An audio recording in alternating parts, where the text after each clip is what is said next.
إن الحمد لله نحمده ونستعينه ونستغفره ونعوذ بالله من شرور أنفسنا وسيئات أعمالنا من يهده الله فلا مضل له ومن يضلل فلا هادي له وأشهد أن لا إله إلا الله وحده لا شريك له وأشهد أن محمدا عبده ورسوله اللهم صل وسلم وبارك ونعم على سيدنا وإمامنا وقدوتنا محمد وعلى آله وصحبه وسلم تسليما كثيرا أما بعد فالسلام عليكم ورحمة الله وبركاته. Alhamdulillah, on se retrouve effectivement ensemble, qu'Allah subhanahu wa ta'ala nous guide et nous facilite dans ce chemin qu'on espère, Inch'Allah ta'ala, un chemin vers le bien. Et alhamdulillah, on a dans cette série de live qu'on a consacré à la parole d'Allah subhanahu wa ta'ala, au Coran, à plusieurs aspects, effectivement, autour des sciences du Coran, mais de façon générale autour de la parole d'Allah subhanahu wa ta'ala créée. La question importante aujourd'hui qu'on souhaite aborder avec Cheikh, c'est un des éléments qui fait partie des sciences du Coran, c'est une science effectivement à part, qui est la science du tafsir, la science de l'exégèse du Coran. En parler un petit peu plus en parler davantage, expliquer ce que c'est, quelles sont les différentes, on va pas dire écoles, mais plutôt les différentes mouvances qu'il peut y avoir, les différentes façons de faire l'exégèse du Coran, parce que c'est pas quelque chose qui est simple. Effectivement, c'est une véritable science avec des règles, avec une histoire, avec effectivement des différentes façons d'écrire, des ouvrages différents, des catégories différentes. Donc c'est important de s'y consacrer plus de temps, et surtout, moi, ce qui serait vraiment important, c'est de voir quelle est la finalité, pourquoi le tafsir existe, quel est l'objectif derrière le tafsir, qu'est-ce que ça nous apporte, et qu'est-ce qu'ont apporté tous les ulama qui ont consacré du temps à cette science-là, qui est une véritable science. Depuis l'époque des Sahaba, du prophète jusqu'à notre époque maintenant, et chacun ce qu'ils ont apporté. Barakallahu fik Cheikh d'avoir accepté effectivement de nous accompagner à nouveau pour ce live. Et je te laisse, Inch'Allah, introduire. Barakallahu fik. الله يبارك فيك. إن الحمد لله نحمده ونستعينه ونستغفره ونعوذ بالله من شرور أنفسنا ومن سيئات أعمالنا ما يهده الله فلا مضل له ومن يضلل فلا هادي له أشهد أن لا إله إلا الله وحده لا شريك له وأشهد أن محمدا عبده ورسوله اللهم صل وسلم وبارك على نبينا محمد وعلى آله وصحبه أجمعين. أما بعد, السلام عليكم ورحمة الله. Donc mes sœurs, mes frères, c'est Mohamed Adda Karim, barakallahu fikum pour votre fidélité et vos efforts, qu'Allah subhanahu wa ta'ala vous accorde le meilleur, et donc nos auditrices et nos auditeurs également fidèles. Et comme je dis souvent, ça n'a pas de prix. Ça n'a vraiment pas de prix, la confiance que vous manifestez tous les jours, et j'espère que c'est accompagné par beaucoup d'invocations, parce qu'on en a vraiment besoin. Aujourd'hui comme hier. Donc la question, comme tu dis, le tafsir, ou le ta'wil, comme il l'appelait certains, c'est vraiment quelque chose de central dans la science du Coran. C'est une science à part, comme tu l'as distingué. Mais c'est surtout se rappeler que si Allah a révélé un livre, ce n'est pas pour le lire sur les morts, ce n'est pas pour le lire pendant le Ramadan, ce n'est pas pour le lire dans la prière, c'est pour le comprendre. Et donc pour le comprendre, on a besoin donc d'explications, d'où l'importance vraiment. Et l'explication qui ne vient pas de nos têtes, c'est pas j'ai compris ça, etc., etc. Parce qu'avant tout, c'est la parole d'Allah. Et c'est pour cela que les meilleurs d'entre nous, beaucoup d'entre eux, les meilleurs d'entre nous avaient beaucoup de mal à se lâcher, entre guillemets, à dire ce qu'ils pensent. Ce que j'ai compris, c'est une chose. Mais ce que ça veut dire, c'est toute autre chose. Donc c'est vraiment, comme le Coran a été révélé pour être lu, pour être compris et pour être appliqué. Bon, pour l'appliquer, justement, je pense que l'importance, entre autres, c'est sur quoi tu veux insister, justement, c'est de la compréhension du Coran que naissent différentes sectes, différentes tendances, y compris aujourd'hui. Hein. Je veux dire, des gens qui disent il faut tuer tout le monde, d'autres qui disent ah non, tout le monde est pareil, tout le monde va au paradis, tout le monde. Voilà, donc tu parles de choses que tu ne connais pas, c'est la parole d'Allah. Donc, sachant que c'est la parole d'Allah, si moi je viens, je te dis quelque chose, soit tu répètes la même chose, soit au moins tu ne peux pas dire il a voulu dire ça, puisque tu n'as pas de révélation autre que la révélation coranique, autre que la révélation satanique. Il n'y a plus de révélation d'Allah subhanahu wa ta'ala qui s'est arrêtée avec donc, la révélation sur le meilleur des hommes, Muhammad sallallahu alayhi wa sallam. Donc c'est vraiment central. Tout est important, bien sûr. Tout est important. On a vu les lectures, on a vu un certain nombre de choses, la codification, la compilation, certes. Mais le but, c'est vraiment de le comprendre. Combien de versets, on ne va pas les citer, combien de versets appellent à la réflexion, à la méditation. Voilà. Donc, quand on médite, c'est qu'on a compris. On ne médite pas sur rien. C'est qu'on a compris. Et donc, cette compréhension-là, effectivement, Allah a voulu. Le parfait, il a voulu nous garder le texte, il a également voulu nous garder le sens. Parce qu'il n'y a pas de sens qu'Allah ait révélé des choses qu'on ne comprend pas. Voilà. Et ça, je pense qu'il faut faire très attention quand les gens disent oui, oui, non, non, ça, on ne comprend pas. Non. Il n'y a pas de Allah n'a pas envoyé une chose que l'on va laisser traîner ou qu'on va mettre dans des affiches ou dans des tableaux et on n'en connaît pas le sens. Non, certainement pas. Donc Allah a envoyé tout ce qu'il a envoyé, il a gardé certains sens pour lui dans la véritable, ça c'est une partie dont on ne parlera pas, Inch'Allah, c'est le takif, le comment, quand Allah décrit. C'est par exemple dans le noble Coran ses attributs, ses noms, etc. Il ne nous a pas demandé d'imaginer. Non. Par contre, on sait qu'il est ceci. Avec ses attributs, tous parfaits, on le sait, rien ne lui ressemble, etc. Donc c'est une catégorie qu'on n'a pas à être commentée. Voilà. Commenter, j'entends, donner une opinion dessus, ce sur quoi il s'est tu, ce sur quoi le professeur s'est tu, c'est pas à nous de rentrer dans ce domaine-là. Mais par contre, et c'est 90%, 99% du Coran, le sens est connu. Le sens est connu, et parce que justement, il a été révélé pour nous guider. C'est un guide. Donc à quoi servirait le Coran s'il ne guidait pas? Donc ça, je pense que c'est extrêmement important de savoir que le Coran n'est pas là pour servir comme ça dans la prière, même si c'est important, dans la prière sans comprendre. Donc c'est en comprenant déjà, alhamdoulilah, beaucoup de nos frères et nos sœurs qui ne sont pas arabophones savent combien c'est frustrant, combien c'est difficile de se concentrer sans comprendre le sens.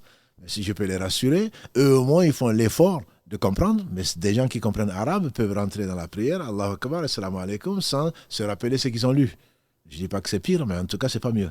Donc comprendre, je dirais même, c'est l'origine ou le but, un des objectifs que Allah a voulu, subhanahu wa ta'ala, dans sa miséricorde, c'est justement pour qu'on se serve de sa parole incréée et qui est la parole et qui est la vérité pour qu'on le comprenne, pour pouvoir se guider. Donc si on distingue la guidée de la compréhension, là ça n'a plus de sens. Donc pour ce que tu as apporté comme introduction, c'est vraiment, il faut qu'on voit l'importance. Il ne s'agit pas d'interpréter, on verra Inch'Allah dans les détails, comment, etc., les méthodes, les règles, puisque c'est une science, mais c'est surtout savoir que la compréhension du Coran est essentielle. C'est ce pourquoi Allah subhanahu wa ta'ala nous a donc fait grâce et nous a honoré par donc la conservation du Coran pour qu'on le comprenne, parce que c'est indispensable pour son application. Tout à fait. Allah subhanahu wa ta'ala dit qu'effectivement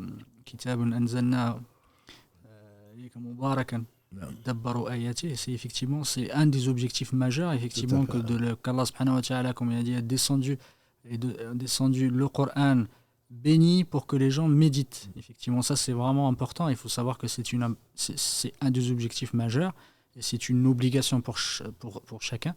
Mais avant d'arriver à ça, je voulais, peut-être le côté académique, on va commencer par quelle est la définition de tafsir. Parce que tu as parlé tout à l'heure du ta'wil étant le terme, on va dire, originel. Parce qu'à l'époque du prophète, on ne parlait pas de ta'wil.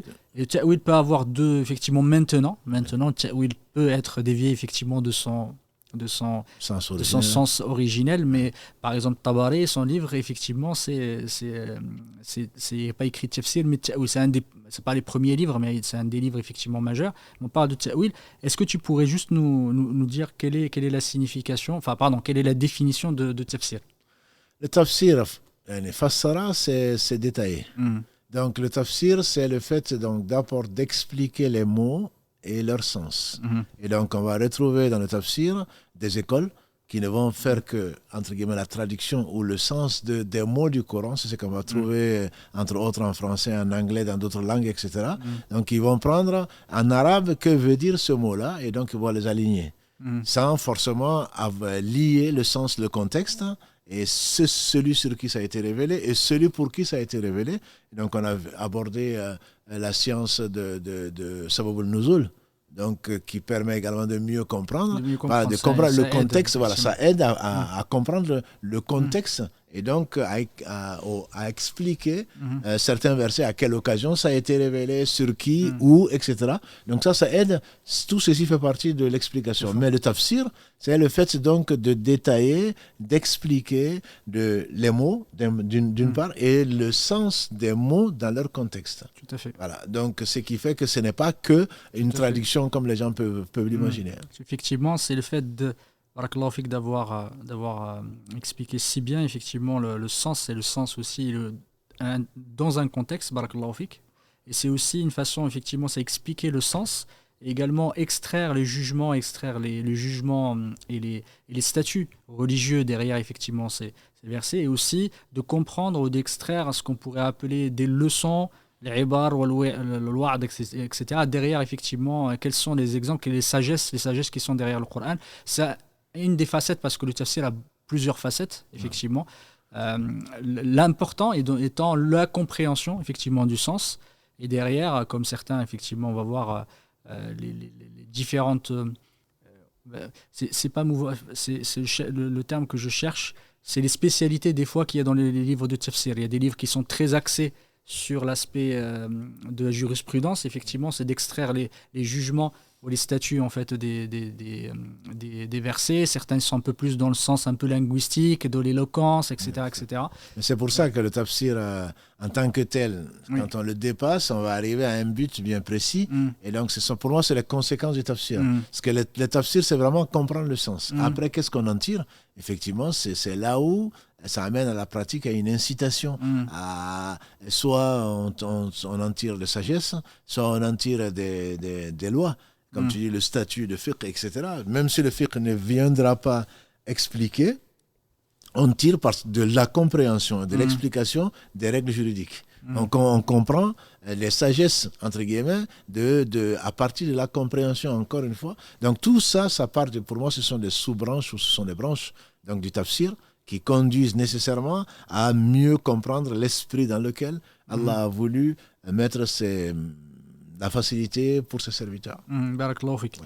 Et si je pars de la parole qui a été attribuée à Ibn Abbas, on lui a demandé effectivement qu'est-ce que tafsir, il a répondu qu'il y a 4 types, 4 choses. La première, c'est ce qui est expliqué selon la langue des Arabes. Ça, c'est le premier niveau. Il disait le deuxième niveau étant celui que tout le monde doit connaître obligatoirement. Le troisième niveau, c'est celui que seuls les ulama connaissent. Et le quatrième, c'est celui que tu as évoqué tout à l'heure, seulement Allah subhanahu wa ta'ala connaît.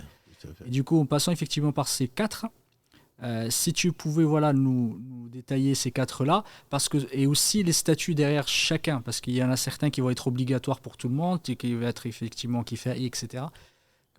Si tu pouvais le premier, c'est Allah subhanahu wa ta'ala à maintes endroits du Coran, notamment dans la sourate Yusuf ou bien d'autres. C'est un Coran qui a été révélé en langue arabe claire. Donc les Arabes comprennent les mots, et c'est pour cela que le tahfidh, comme certains disent, Allah seul sait ce que ça veut dire, c'est un manque de pudeur, parce que Allah l'a révélé dans une langue arabe claire, comme il a révélé d'autres livres dans d'autres langues. Donc si les Arabes ne comprenaient pas, ce serait du charabia. Voilà, c'est les Arabes, qu'un Chinois dise je ne comprends pas le Coran, on peut le comprendre. Mais qu'un Arabe dit je ne comprends pas, et qu'on a vu que c'est une faveur d'Allah, le Coran est venu enrichir la langue arabe, et donc les Arabes savent ce que c'est. Donc tout Arabe comprend, entre guillemets, donc une explication qui ne serait pas, qui serait en contradiction avec le sens que les Arabes ont du mot ou de l'expression ou du verset, poserait problème. Donc on va le rejeter déjà. Donc ça, c'est la première chose que tout Arabe, je parle des Arabes, je ne parle pas de ceux qui se nomment Arabes ou qui prétendent être Arabes, je parle vraiment les gens de la langue comprennent. Donc un bédouin ou un nomade comprenait tout de suite. La preuve, c'est que, je pense qu'on en a parlé ici, quand Allah dit « Allah ya'muru bil adli wal ihsan wa ita'i dhil qurba », on dit que, verset 90 de la sourate 16, quand un bédouin a entendu ça, il a dit « Oh, que le dessus est mielleux, oh, que ceci et cela », cela ne peut pas venir d'un homme. Voilà, donc ils étaient très sensibles, et les Arabes du temps du prophète sallallahu alayhi wa sallam étaient éloquents, c'est bien connu, et c'est l'une des raisons pour lesquelles Allah les a mis au défi d'amener quelque chose. Donc les Arabes comprennent quand ils entendent quelque chose dans leur langue, ils comprennent. Donc ça, c'est au niveau des Arabes qui nous est pas, en tout cas qui m'est pas demandé à moi. La deuxième chose, donc le statut. La deuxième chose, c'est que tout un chacun doit comprendre. Parce que on ne peut pas dire, moi je suis pas arabe, donc je ne comprends pas le Coran. Non. Il y a des choses qui sont obligatoires pour tout un chacun, comme quand Allah dit wa aqimus salat wa atu zakat. Voilà, et faites la prière ou accomplissez la prière, acquittez-vous de la zakat. Ça, c'est une obligation pour tout le monde, comme l'a dit le prophète sallallahu alayhi wa sallam. La recherche de la science est une obligation. Comment prier, on est obligé de le savoir. Comment jeûner, comment se marier, comment faire ceci, comment faire cela, Allah le détaille.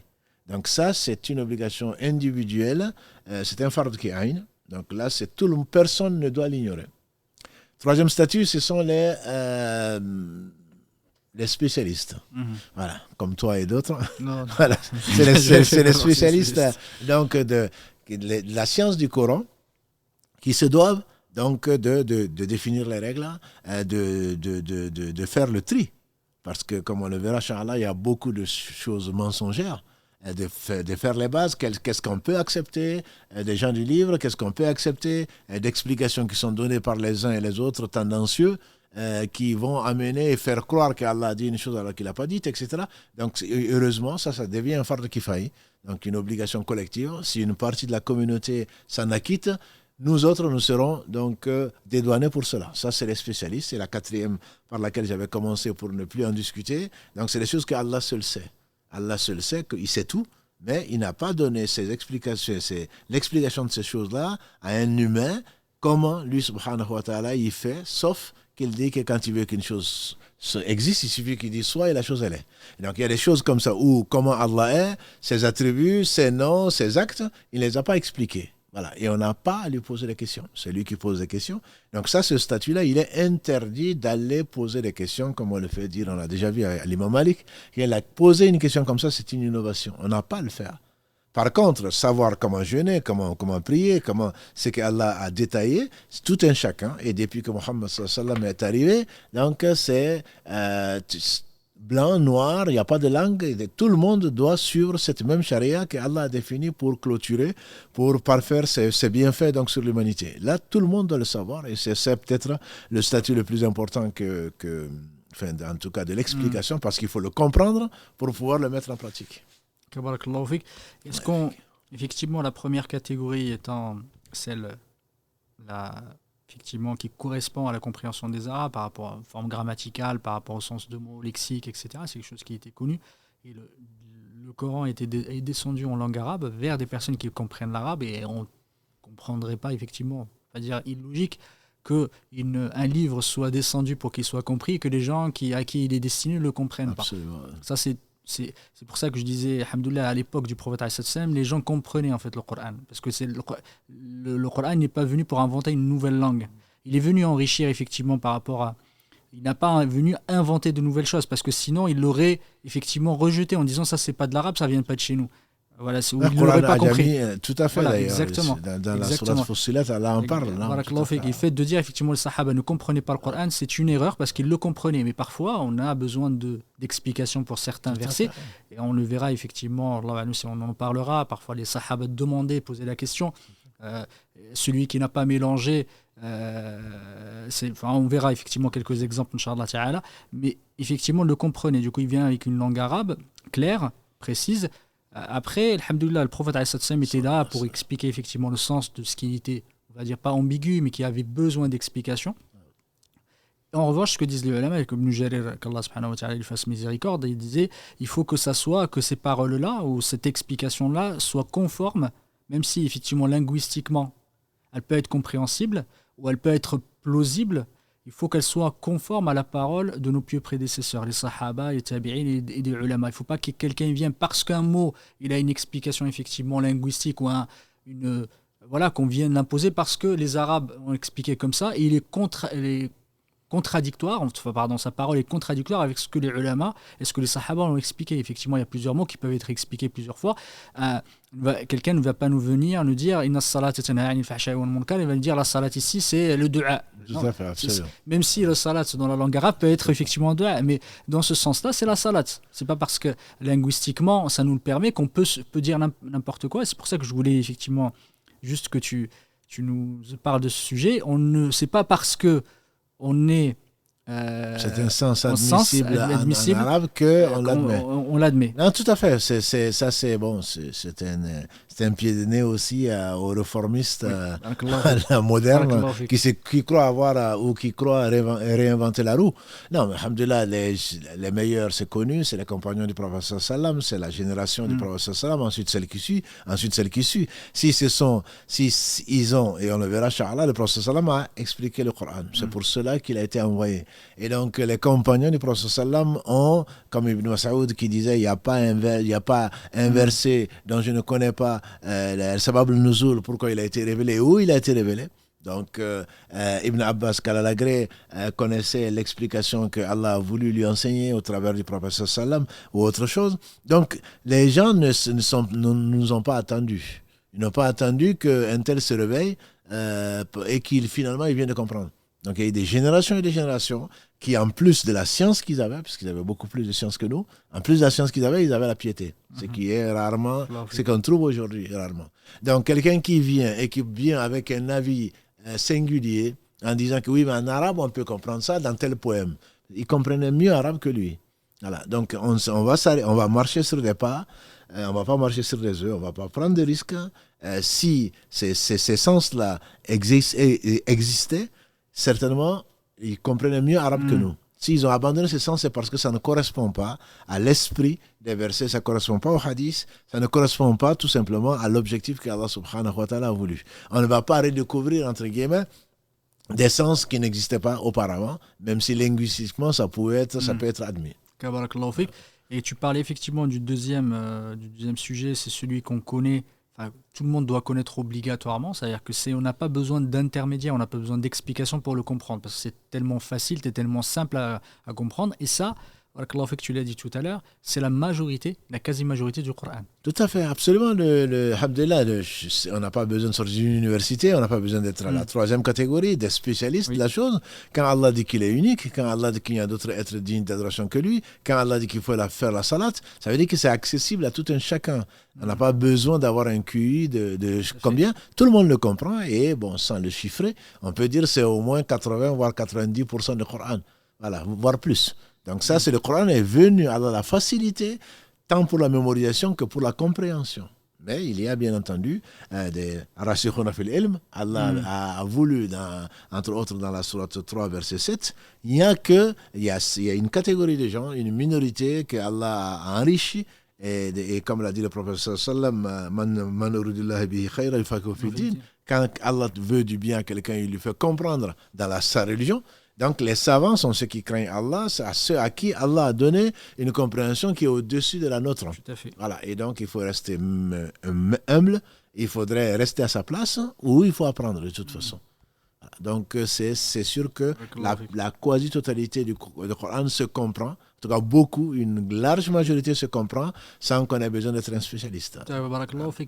C'est dans la ligne naturelle, la conséquence naturelle qu'Allah subhanahu wa ta'ala nous l'ait ordonné, effectivement, c'est de méditer, de comprendre. Ça, on ne peut pas effectivement demander à tout le monde de comprendre si on n'a pas tous les clés effectivement pour le faire. Alhamdoulilah, il suffit d'être effectivement arabophone pour comprendre l'arabe directement. Et aussi, voilà, alhamdoulilah, il y a maintenant des explications du sens, de l'interprétation effectivement du sens du Coran qui existe, que tout le monde, alhamdoulilah, puisse lire. Et aujourd'hui, on a une telle variété, ça a été revu, etc. Il y a eu beaucoup de, il y a beaucoup de choses qui ont été améliorées. Alhamdoulilah, on peut plus effectivement se dire, on n'a plus la possibilité de comprendre, c'est compliqué, c'est difficile, et sachant que certains se cachent derrière en disant c'est le Coran, c'est difficile à comprendre, etc. Et voilà, alhamdoulilah, il faut juste faire un effort et on peut y arriver sans aucun problème.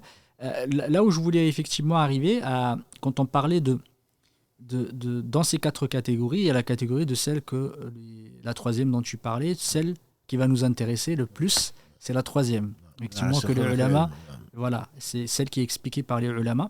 Justement, les ulama disent que il explique les ulama parce qu'ils ont besoin, ce qu'on appelle l'ala, c'est des instruments, on va dire, des sciences, des codes, et qu'ils ont étudié effectivement, ils ont étudié aussi les preuves pour pouvoir y arriver. C'est-à-dire qu'il y a besoin effectivement d'avoir des compétences, une expertise particulière pour pouvoir y arriver. Ce qui est différent de la deuxième catégorie, où on n'a pas besoin de filtre, on n'a pas besoin forcément, à part avoir une compétence linguistique, mais on n'a pas besoin d'avoir des compétences, que ce soit dans la langue, la grammaire, le fiqh ou autre, etc., pour pouvoir comprendre.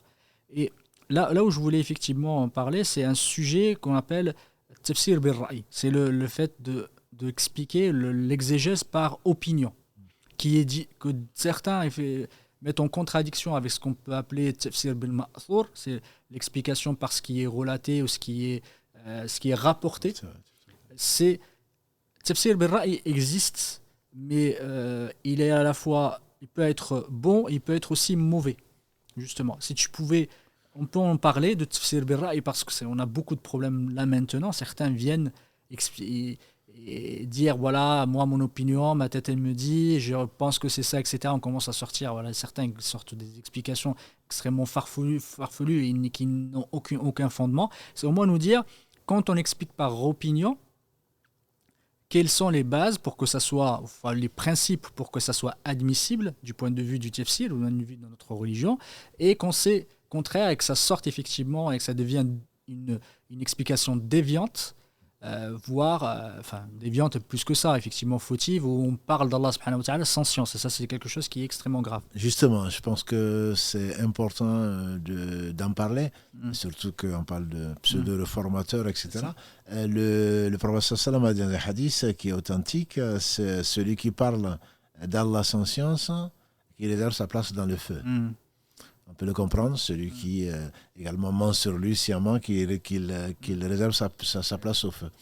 Et ce qui a été également rapporté par les gens pieux, c'est que celui qui explique le Coran par son opinion, même si son opinion correspond au sens trouvé par les gens de science, il est quand même dans le péché, parce qu'il a parlé d'Allah sans science.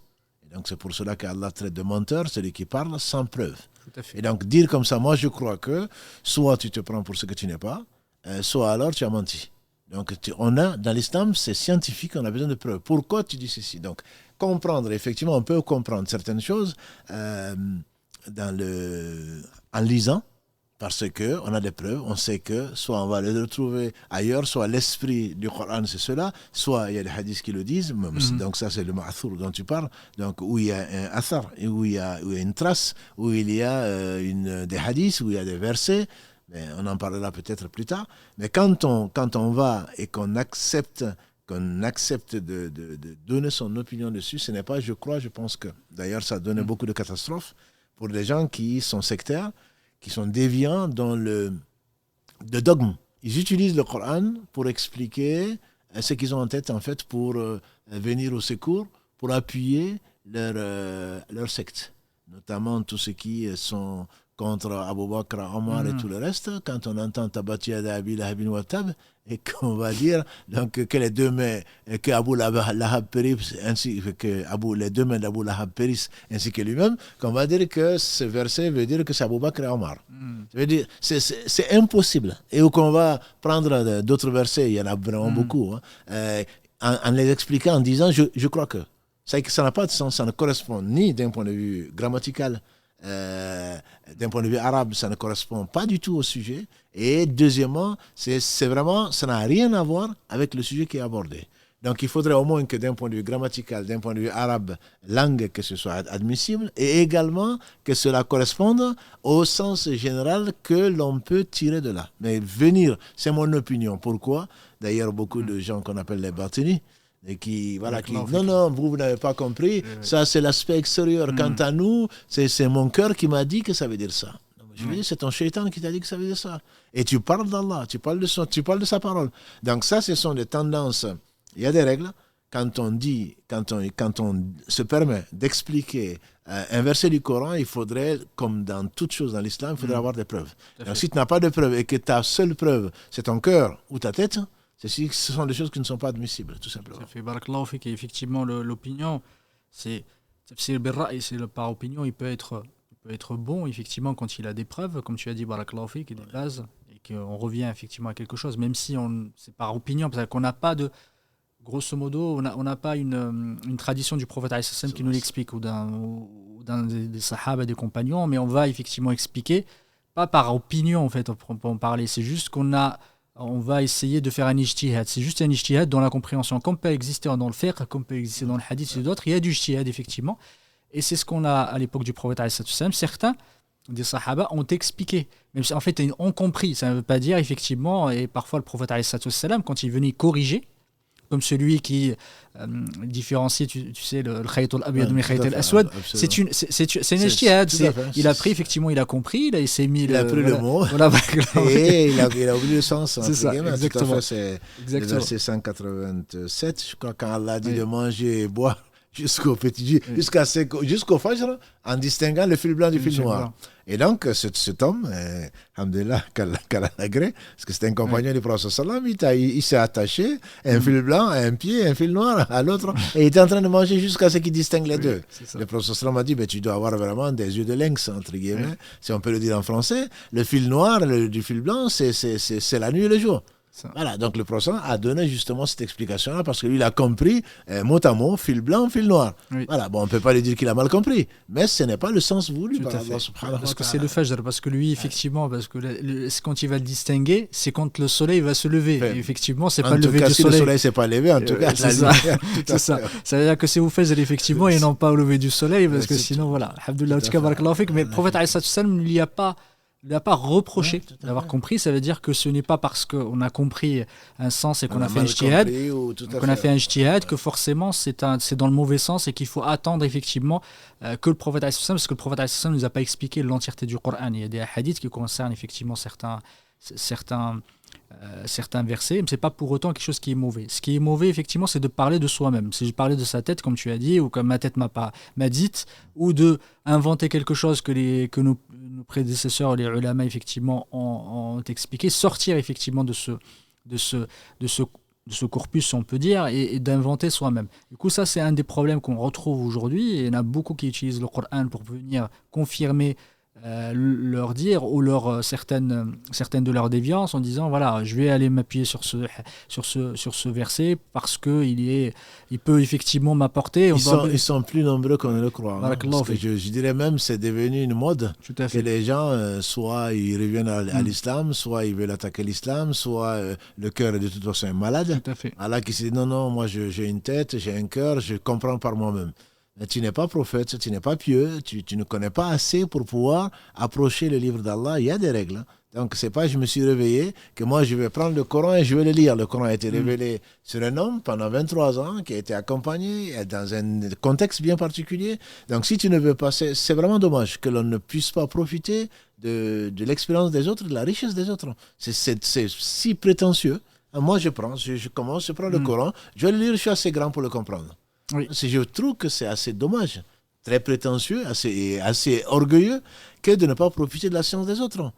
Ils ont fait ceci, lis-le au moins, et ensuite tu as trouvé que c'est incomplet, je dirais, tu auras déjà appris quelque chose. Et deuxièmement, peut-être que tu as amené des choses complémentaires, mais tu ne vas pas réinventer la roue.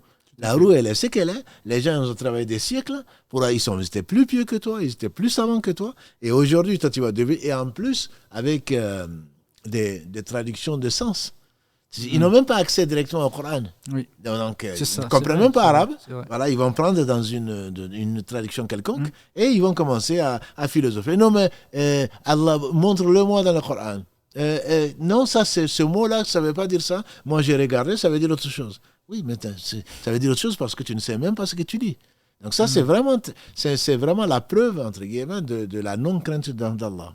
Quand j'ai dit la non-connaissance d'Allah, et si on connaissait Allah, on prendrait combien, comme on a dit au début, combien de compagnons qui ont été interrogés. On va revenir sur Habba ou le reste. On dit à Omar ibn Khattab, certains disent que c'est Abu Bakr.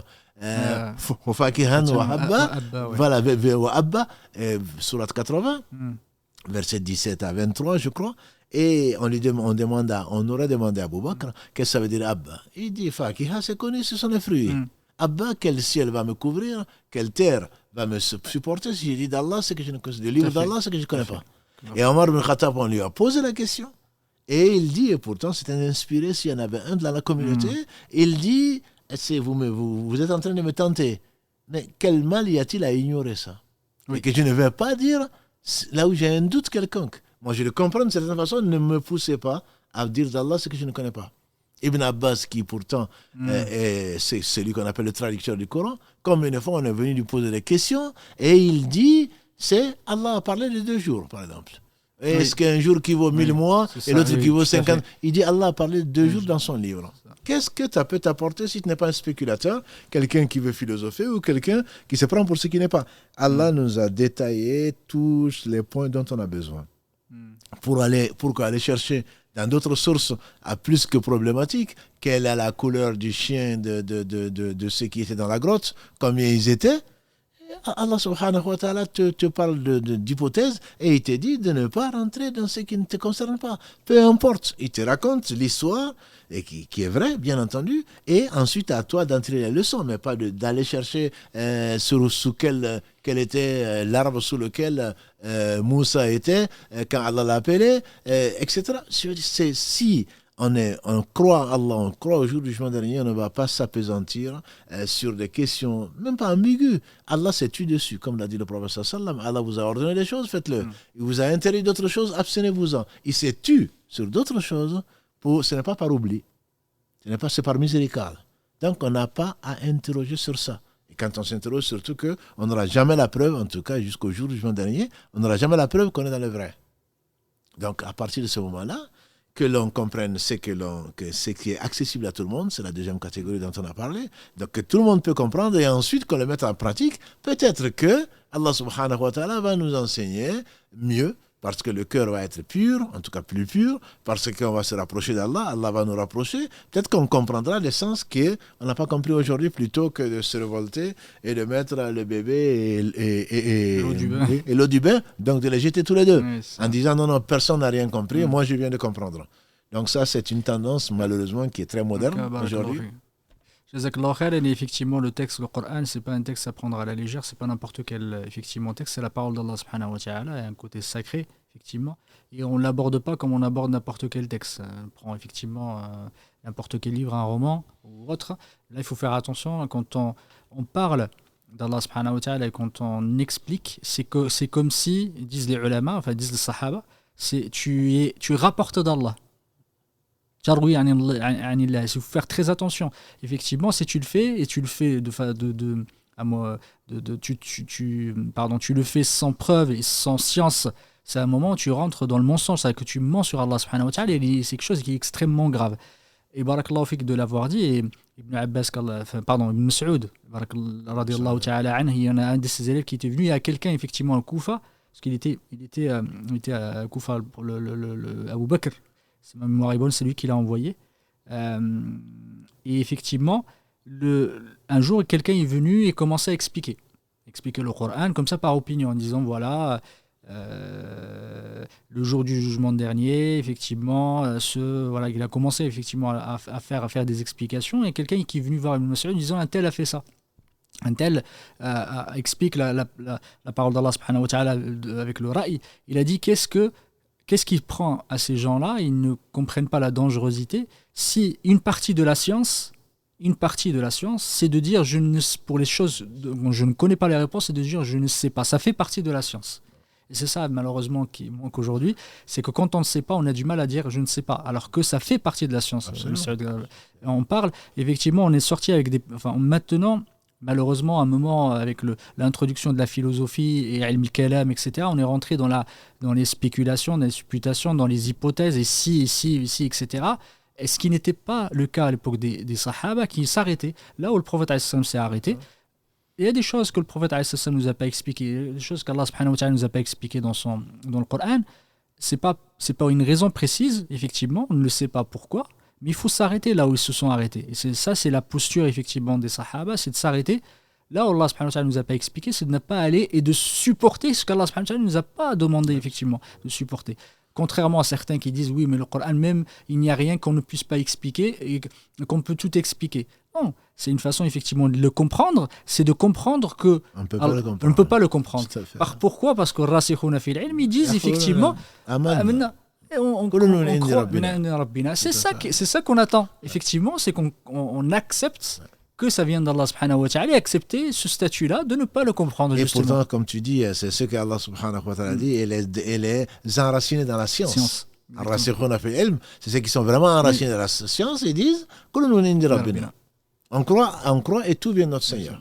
Exactement. Voilà. Donc c'est accepter, bon, c'est l'ignorance, je pense. C'est l'ignorance poussée qui amène à l'orgueil, qui amène au manque d'humilité. Et quand on ne sait pas, on apprend. Et quand on ne sait pas, on ne sait pas. Comme on a parlé d'Imam Malik ou d'autres, qui étaient savants parce qu'ils ne répondaient qu'à quelques questions, parce qu'ils savaient que la science, c'était également de dire je ne sais pas. Ok, voilà. Tout à fait. Donc, Barakallahu fik.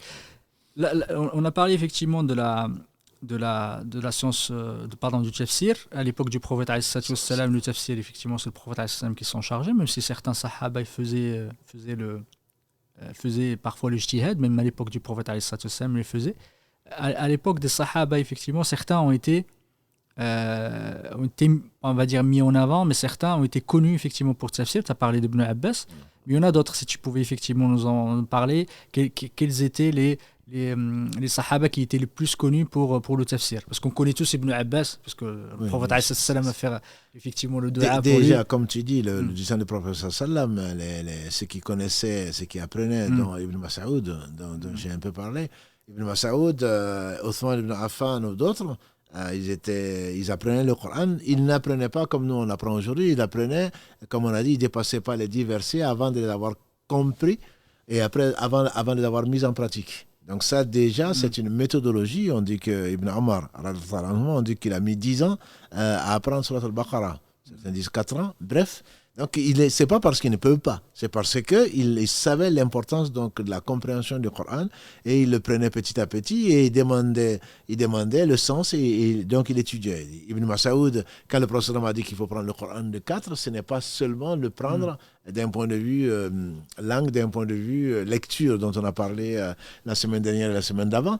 Donc il y a des gens qui étaient des gens de référence. Moi, je pense essentiellement à l'école donc de Koufa d'Ibn Mas'ud, la grecque, qui connaissait Ibn Abbas, donc qui est très connu. Je ne sais pas à qui d'autre tu penses. Il y a Omar ibn Khattab, radiyallahu ta'ala anhu. Il y a effectivement, même avant, Abu Bakr Siddiq, qui était l'un des les plus savants.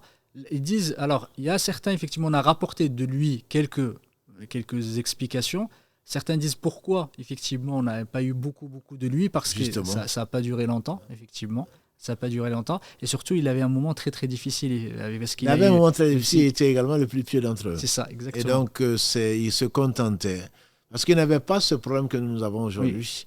Les gens sincères, et c'est le prototype même de la sincérité. Quand ça vient d'Allah, le cœur l'acceptait, il le mettait en pratique. Donc je ne dis pas que les mufassiroun, ceux qui expliquent le Coran, les versets du Coran ne sont pas pieux, c'est pas ce que je veux dire. C'est une science, sont spécialisés parce que c'est la parole d'Allah pour nous l'expliquer. Mais des gens comme Abu Bakr, par exemple, qui a rapporté très peu de hadiths, comparé aux autres. Il était dans une situation extrêmement difficile, il a servi la communauté, qu'Allah subhanahu wa ta'ala le récompense par le meilleur, mais en même temps, c'était des gens qui n'avaient pas le problème que nous on avait. Donc, il était très préoccupé et pour la communauté. Et en même temps, donc, c'est pas qu'il n'avait pas bonne mémoire ou qu'il ne connaissait pas. Il y a des preuves comme quoi c'était le plus savant des compagnons du prophète. Exactement. Et il y a même un consensus dans c'était le plus savant. Exactement. Il était intelligent, il comprenait vite et Allah lui a donné ce qu'il n'a pas donné à beaucoup. Parce que pour être sincère, pour être véridique plutôt, ça ne s'achète pas au marché, quoi. C'est vraiment, Allah le donne aux gens qu'il a aimés. Je ne dis pas qu'il n'avait pas de doute, mais il avait la certitude, en tout cas. Il avait cette certitude qui fait qu'un verset, comme il le comprend dans le sens qu'Allah a voulu, comme le disait l'imam Shafi'i, et il le mettait en pratique. Donc il n'avait pas à aller chercher et si ceci, et si cela, et quel rapport. Il y a une contradiction apparente entre deux versets, comme nous aujourd'hui, on est en train de les chercher, tu tapes sur Google, certains ont dit, d'autres ont dit, ah mais je suis perdu. C'est un des mots qui me fait mal. Souvent quand on reçoit, je suis perdu. tu es perdu dans quoi? Tu dis qui tu es pour être perdu? Quand on est perdu, c'est parce qu'on est quelqu'un. Toi, tu n'es même pas quelqu'un. Voilà, pour être perdu. Donc, c'est Omar ibn Khattab était effectivement, après Abu Bakr, l'un des plus grands savants. Othman ibn Affan connaissait comme les deux premiers le Coran, et ils en connaissaient le sens, comme on l'a dit tout à l'heure. Ils apprenaient 10 versets par 10 versets, disait-il. Enfin, en tout cas, on leur fait dire, leurs élèves leur fait dire que les gens qui apprennent de qui ils prenaient le Coran, Ibn Mas'ud, Othman ibn Affan et d'autres, disaient qu'ils apprenaient 10 versets par 10 versets et les apprenaient, les comprenaient, les mettaient en pratique avant de continuer. Donc ce sont des gens qui ne se sont pas précipités comme aujourd'hui pour avoir une école, pour enseigner. Ils attendaient que les gens viennent les trouver. Et ils enseignaient ce qu'ils savaient avec beaucoup, beaucoup d'attention et beaucoup de précautions. Parce qu'ils savaient ce que c'était, ce que c'est plutôt le risque de prendre, de parler d'Allah sans science. Pourquoi je parlais d'Omar ibn Khattab? Parce qu'il organisait des réunions, effectivement, ou des majalis, et il conviait Ibn Abbas, parce qu'il était jeune, Ibn Abbas, à l'époque. Il n'était pas encore aussi connu. C'est pour ça qu'il consacrait effectivement des moments pour expliquer. Et des fois, c'était des réunions aussi où il y avait plutôt exclusives pour certains, effectivement. Des savants. Des savants. Et c'est pour ça que je voulais en parler d'Omar ibn Khattab. C'était les prémices, effectivement, les premiers Sahaba. Et ensuite, il y a Ali ibn Abi Talib. Tout à fait. Omar ibn Khattab, pour juste conclure, c'est l'esprit général quand le prophète sallam a dit il n'y a pas un groupe de gens qui se réunissent dans une maison d'Allah, qui entre eux étudient le livre d'Allah. Donc ça veut dire que ça existait. Et comme eux, ils suivaient le prophète sallam, donc ils se réunissaient. Omar, effectivement, réunissait les grands sahaba, les plus connus pour leur science, leur sagesse, etc. Et Ibn Abbas était avec eux. Effectivement, c'était assez étonnant et même gênant pour les pères de famille qui se disaient qu'est-ce que ce gamin fait avec nous. Mais en fait, Allah a voulu l'honorer. Et Omar ibn Khattab, il a répondu à Ibn Abbas, et je ne sais pas plus que ça, c'est mon opinion également. Donc c'était quelqu'un qui était très, très doué. On sait doué de force, mais également doué de force intellectuelle et déterminé.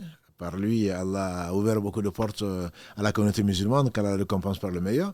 Donc effectivement, Ali ibn Abi Talib était très connu pour sa sagesse, pour sa compréhension profonde, et en même temps pour son humilité, pour son courage.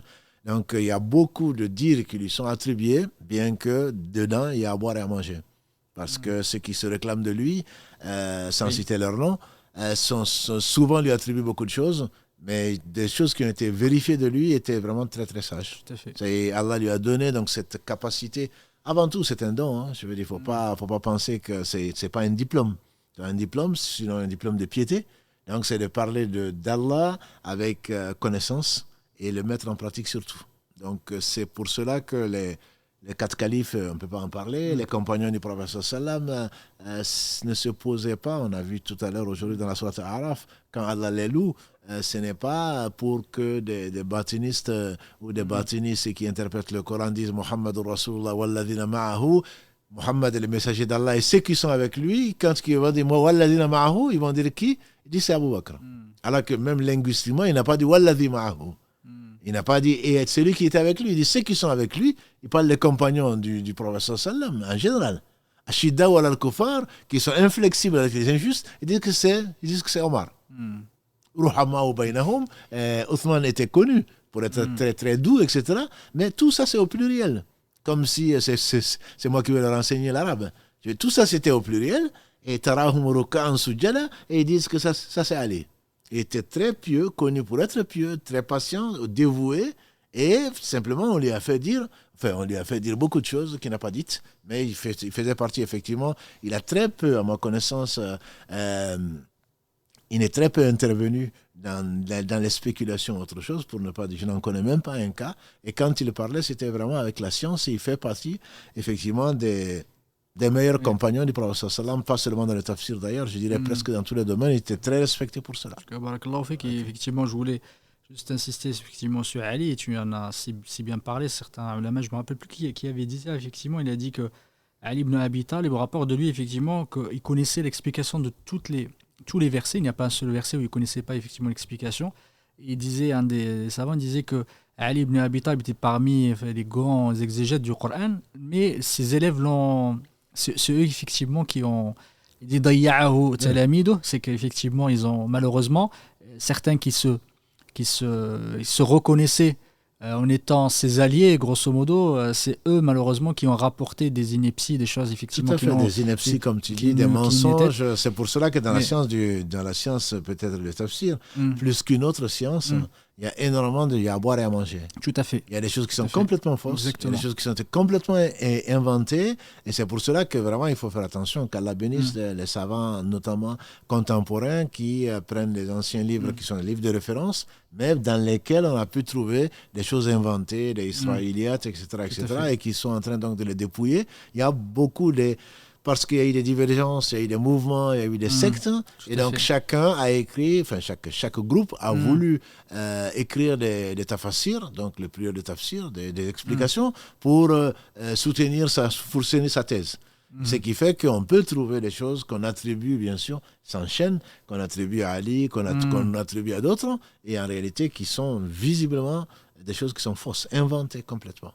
Voilà, donc il faut vraiment faire très attention. Je ne parle pas des traductions de nos sœurs, de nos frères, des traductions dans lesquelles, ça c'est les traductions des sens, je ne parle pas de cela, mais quand on rentre, je parle surtout des arabophones, ou des traductions de tafsir, il faut faire très très attention, vérifier au moins, et notamment c'est d'Ibn Kathir en 4 volumes, sans faire de publicité. Je ne sais plus quel Mustafa, qu'Allah le bénisse, est rentré, vu après tous les hadiths, et voir tout ce qui était authentique et tout ce qui ne l'était pas, il les a mis de côté.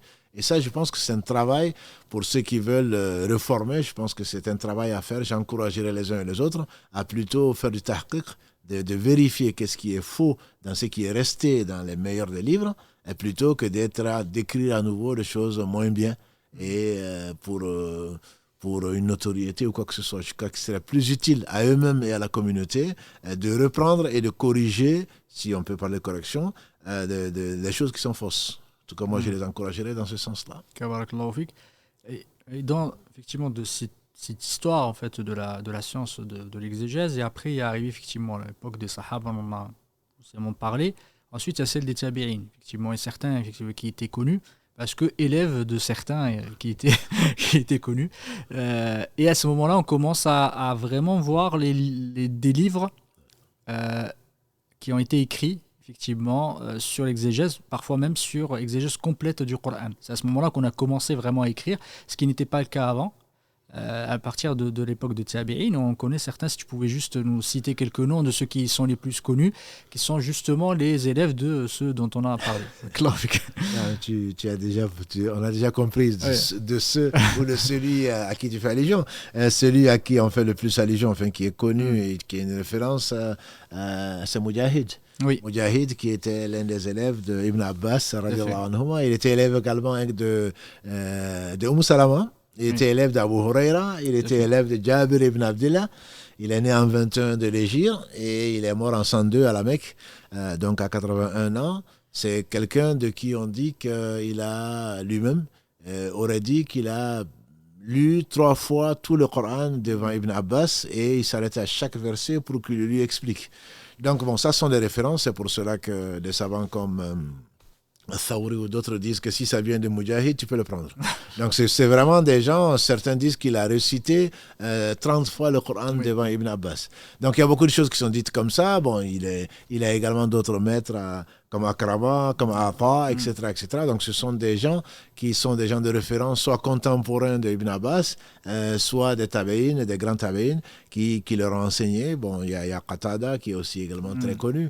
Voilà, donc il y a Zayd Salama, ou Zayd ibn Salam, je pense, qui est l'un des maîtres également de l'imam Malik, qu'Allah fasse miséricorde, qui était également connu pour cela. Donc ce sont des gens, donc il y avait également parmi les tabeïns Ibn Musayyib, Saïd ibn Musayyib, voilà, également qui était connu, et ceux-là, on sait, on prenait d'eux. Rarement, on avait des doutes dessus, et si ça venait d'eux, on savait que c'était des gens, des imams, c'était des gens qui étaient pieux, et qu'on pouvait vraiment se baser dessus. C'est après les tabeïns, c'est là où, comme tu l'as dit, il y a eu commencé à avoir une diversité de livres qui étaient écrits, et après eux, par contre, je ne dis pas que c'était le déluge, ou presque, parce que c'est à partir d'après les tabeïns qu'il y a eu beaucoup de sectes et de la philosophie qui sont rentrés, et donc des gens qui ont écrit partisans et qui ont leurs livres d'explication du Coran qui ne valent pas le coup d'être commentés, quoi. Alors, effectivement, on a parlé des tabi'in, il y a beaucoup qui étaient connus. Tu as cité Ikrima, Ibn Abbas même, il disait qu'il l'attachait, effectivement, pour pas qu'il parte, pour lui expliquer jusqu'à ce qu'il comprenne. Et il y a le Hassan al-Basri aussi, effectivement, tout à fait. qui très, était très réputé, très sage. Non. Tout à fait, barakallahu fik. Et à ce moment-là, on commence vraiment à écrire. Et tu as parlé après l'époque après les tabi'in, on a commencé à voir les sectes, surtout les mu'tazilites. Les mu'tazilites qui ont commencé à écrire. Les mu'tazila, c'est ce que moi j'ai parlé aujourd'hui, les rationalistes. Oui, barakallahu. Bon, ça renaît dans les pays occidentaux en particulier.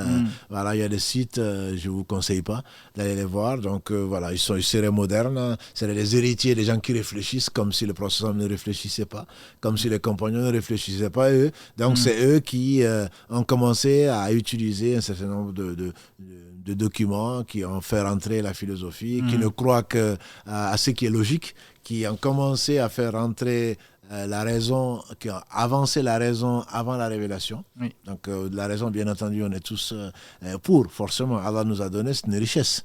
Mais la raison a sa place, justement, dans la compréhension de ce qui a été révélé, mais ne peut pas remplacer, et la raison ne peut pas être en contradiction avec ce qui a été révélé.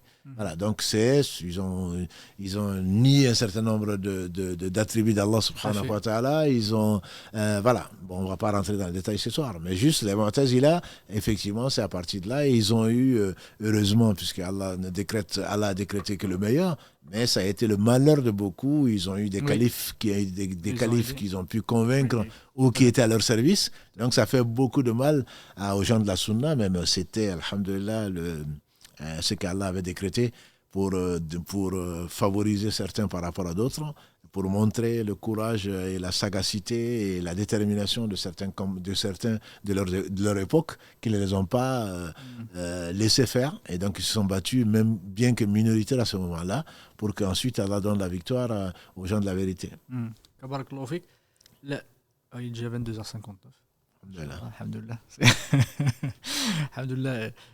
En tout cas, c'était très intéressant, qu'Allah subhanahu wa ta'ala te récompense pour le meilleur. On comprendre effectivement que tafsir, c'est pas, on entend des fois un mot, derrière, alhamdulillah, derrière chaque mot, chaque concept, c'est, moi ce que j'y vois, c'est l'effort colossal de ces hommes. Tout à fait. C'est quelque chose qui est riche, et c'est important en étudiant, c'est de rendre hommage en fait à ces personnes-là, et de rendre hommage aux efforts qu'ils ont fait pour Allah subhanahu wa ta'ala. On l'espère pour eux, effectivement, qu'Allah subhanahu wa ta'ala les récompense par le meilleur, et les aide par degré.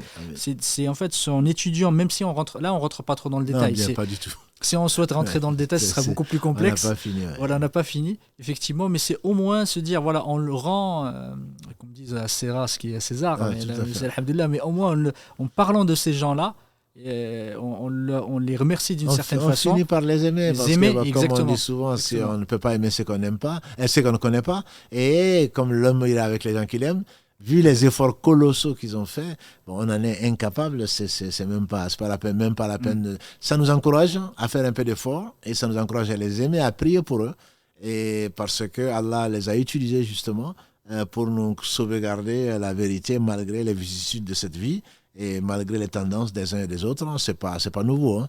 Mais simplement il faudrait toujours s'accrocher au livre d'Allah subhanahu wa ta'ala et à sa compréhension pour le mettre en pratique. Mais ça, ce sera certainement d'autres épisodes. En tout cas, barakallahu fik, ce que j'essaye de, alhamdoulilah, quand tu me le permets, Cheikh, qu'Allah te récompense par le meilleur. Qu'Allah fait que c'est au moins rendre, quand on parle, c'est de au moins donner des noms, effectivement, de dire le ulama, c'est pas ceux qu'on connaît maintenant, c'est les contemporains, tout le monde connaît un tel, mais on n'est pas capable de sortir un nom d'un tabi'i ou un tabi'in. C'est au moins qu'on se dise, voilà, ces gens-là existaient, et c'était des savants, et c'est eux les véritables savants. Le problème que tu connais aussi, c'est qu'en fait, c'est vrai, pas seulement en sciences islamiques, c'est partout, on dit qu'on n'est que des nez sur les épaules des géants. C'est ça, exactement. Eux, c'est des géants. Vraiment, je pense que, nous, on ne voit que le point, c'est le savant, j'entends et ça m'énerve d'ailleurs, c'est le savant de notre époque. Oui. Comme si tu avais travaillé à l'INSEE, que tu as fait des statistiques, mais qu'est-ce qu'il représente par rapport à un compagnon du prophète, par rapport à un tabi'i, par rapport à un tabi'i, c'était des hommes. Vraiment, c'était des hommes, ils ont consacré leur vie, et surtout, Allah les a aimés et Allah a béni leur temps. Parce que nous, on met 100 ans pour sortir je ne sais quoi. Et c'est quelqu'un comme, je veux dire, même pas un Tabe'i qui est né en 631, qui s'appelle An-Nawawi, quand il fasse miséricorde, il est mort à 45 ans. Subhanallah, nous on a dépassé les 45 ans il y a bien longtemps, enfin pas toi, mais on a dépassé les 45 ans il y a bien longtemps, qu'est-ce qu'on a laissé? À part quelques lives, alhamdulillah, grâce à Allah, c'est incroyable. Les savants, c'est eux, mais bien sûr Allah est le seul savant. Mais je pense qu'il faut rendre à chacun sa valeur, et celui qui ne respecte pas, je pense, ces savants-là, ce sont de véritables savants. Et les plus grands savants de la communauté, ce sont les compagnons du prophète sallallahu alayhi wa sallam. Donc Abu Bakr, Omar, Othman, Ali et les autres, même s'ils ne sont pas sortis de la Sorbonne, c'est vraiment des savants. Ils craignaient Allah, innama yakhsha Allah min ibadihi al-ulama. Ils craignent vraiment Allah que les savants. Et eux, ils étaient savants. Ils avaient la science, ils savaient de quoi ils parlaient, et alhamdulillah, ils ont laissé qu'Allah subhanahu wa ta'ala les récompense par le meilleur. Qu'Allah subhanahu wa ta'ala les récompense par le meilleur. Et pourtant, c'est d'en parler, de vulgariser un peu ces éléments, etc. C'est après, alhamdoulilah, les lives, on ne va pas parler toujours des mêmes sujets. De temps en temps, effectivement, on essaie d'apporter des choses et essayer de clarifier ou de mettre la lumière sur certains aspects de la science, sans parfois ne pas... Alhamdoulilah, on ne dit pas que nous sommes les seuls à le faire, mais on espère qu'Allah subhanahu wa ta'ala nous facilite et qu'il nous accorde le bénéfice de ce qu'on est en train de faire. Amin ya Rabbi. Alhamdoulilah, peut-être la semaine prochaine, on discutera un petit peu des différentes façons quelles sont les différentes méthodologies, les différents ouvrages effectivement du tafsir. Je comprends que le tafsir, il y a plusieurs façons effectivement de faire l'exégèse du Coran. C'est pas seulement ce qu'on voit aujourd'hui. Et le tafsir, il n'y a pas qu'un seul. C'est pas que le tafsir Ibn Kathir que tout le monde connaît. Même si le tafsir Ibn Kathir, ça fait partie des ouvrages de référence. Ils sont arrivés bien plus tard, effectivement au 8e siècle. Il y avait des ouvrages qui étaient avant. Et surtout, on a différentes méthodologies de la façon dont on écrit. Les tafsirs, on ne va pas rentrer dans le détail, c'est juste pour la culture générale, on va dire, là que certains connaissent cette science un peu plus pas en détail, mais davantage que le seul mot de tafsir et d'exégèse. En tout cas, barakallahu fik. Je pense qu'on a, alhamdoulilah, on est à l'heure, il est 23h04, on n'a pas trop dépassé. Passer aux questions. Oui, salam alaikum, Mohamed, Cheikh, barakallahu fikoum pour l'échange. Alhamdoulilah, je pense qu'on va commencer directement par prendre un appel, Inch'Allah. Juste, je voudrais préciser, on a eu une petite coupure tout à l'heure sur notamment Instagram. Je ne sais pas si c'est arrivé sur Facebook ou sinon. Donc on s'excuse, c'est une coupure de connexion. Alhamdoulilah, c'est reparti visiblement. Donc n'hésitez pas à poser vos questions. Donc j'ai pas noté vraiment des questions très pertinentes sur l'écrit. Je sais pas si c'était trop technique ou autre. Alhamdoulilah. Donc on va prendre déjà un premier appel si vous voulez bien. Allô, salam alaikum. Alaikum salam. Vous êtes en direct, on vous écoute. Alhamdulillah. Salam alaikum. Je voulais juste vous remercier. Vous avoir fait tellement des choses, vous m'apprenez tellement bien. Et je vous en remercie énormément. Et je prie tout le temps pour vous, qu'Allah vous donne une longue vie, que vous puissiez nous donner, à partager cette sagesse. En tout cas, pour moi, vous me faites beaucoup de bien. Quand je vous écoute, ça me motive et ça me met sur le droit chemin. Merci pour tout. Barakallahu fik. En fait, j'avais une question qui est un peu personnelle par rapport au thème d'aujourd'hui. Oui, vas-y. Est-ce que je peux la poser? Oui, en fait, je suis mariée, ça fait un bon moment, alhamdoulilah, assez jeune, je me suis mariée et tout.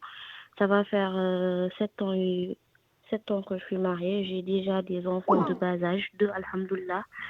Et il se trouve que depuis que je vis seule avec mon mari ici en France, on a tout le temps des difficultés. Et maintenant, c'est de pire en pire. Et je suis arrivée à un niveau où je ne pense qu'au divorce. Même si mes parents m'endoucient, mon entourage, tout le monde me dit que tu ne pourras pas vivre seule avec tes enfants et tout. Mais au fond de moi, je me dis que j'ai plus peur. Allah est pour moi. Allah est là pour moi. Même si c'est pas conseillé de divorcer par rapport à ce que vous nous dites, que c'est ce que Shaitan aime le plus, par rapport à tout ce qui en suit. Mais j'ai comme j'ai plus de motivation. Il m'arrive même de m'imaginer, subhanallah, astaghfirullah, même tout le temps je le dis parce que maintenant je suis arrivée à un niveau où je me dis, si je le laisse, je pourrais avoir un autre homme qui est meilleur. Je pense plus à mon bonheur et ça me fait un peu mal. Je voulais juste savoir comment faire pour sortir de cette situation parce que étant mariée, avant je n'osais même pas regarder un homme, mais maintenant je me mets à fixer d'autres hommes et je me dis peut-être s'il était à sa place, il ferait mieux que lui. Je me sens un peu mal et je voulais savoir comment faire pour sortir de cette situation parce que j'ai trop mal à gérer ça. Qu'Allah subhanahu wa ta'ala te facilite. C'est une épreuve. C'est une épreuve. On choisit son mari, mais on peut le regretter. Et puis, de toute façon, les gens changent et il n'y a pas à regretter. C'est Allah subhanahu wa ta'ala qui a décrété ça. Le problème, encore une fois, ma soeur, c'est qu'il faut voir tes devoirs. Est-ce que tu as rempli tes devoirs? Qu'est-ce qui, du côté du mari, il a peut-être 99% comme je le dis souvent, de tort, mais est-ce que toi, de ton côté, est-ce que tu n'as pas des erreurs, des manquements, etc. Donc, il faut vraiment faire le bilan. Il faut faire le bilan pour savoir est-ce que Allah est satisfait de toi. Si c'est le cas, je ne m'inquiète pas pour toi. On trouvera toujours des choses qui ne vont pas.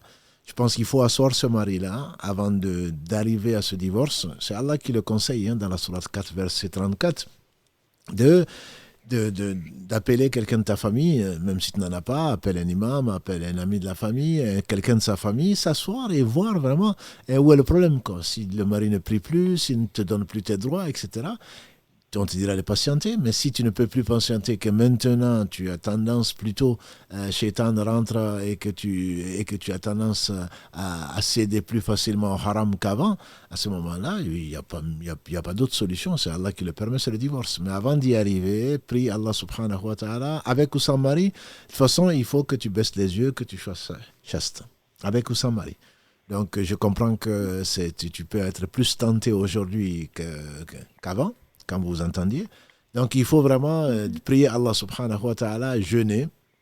Ça, je te le conseille, puisque ça va t'aider. C'est pas moi qui le dis, c'est le prophète sallam qui a conseillé ça aux jeunes. Et tu restes encore jeune. Donc il faut jeûner, il faut faire beaucoup de dhikr, il faut te rapprocher d'Allah et en même temps éviter d'être injuste. Éviter d'être injuste parce que souvent on l'est quand on ne donne pas le droit de quelqu'un d'autre. Je pense que moi je ne conseille jamais le divorce à quelqu'un, mais je ne l'interdis pas puisqu'Allah l'a permis. Je ne conseille que si on voit qu'on ne peut plus remplir ses devoirs vis-à-vis de quelqu'un.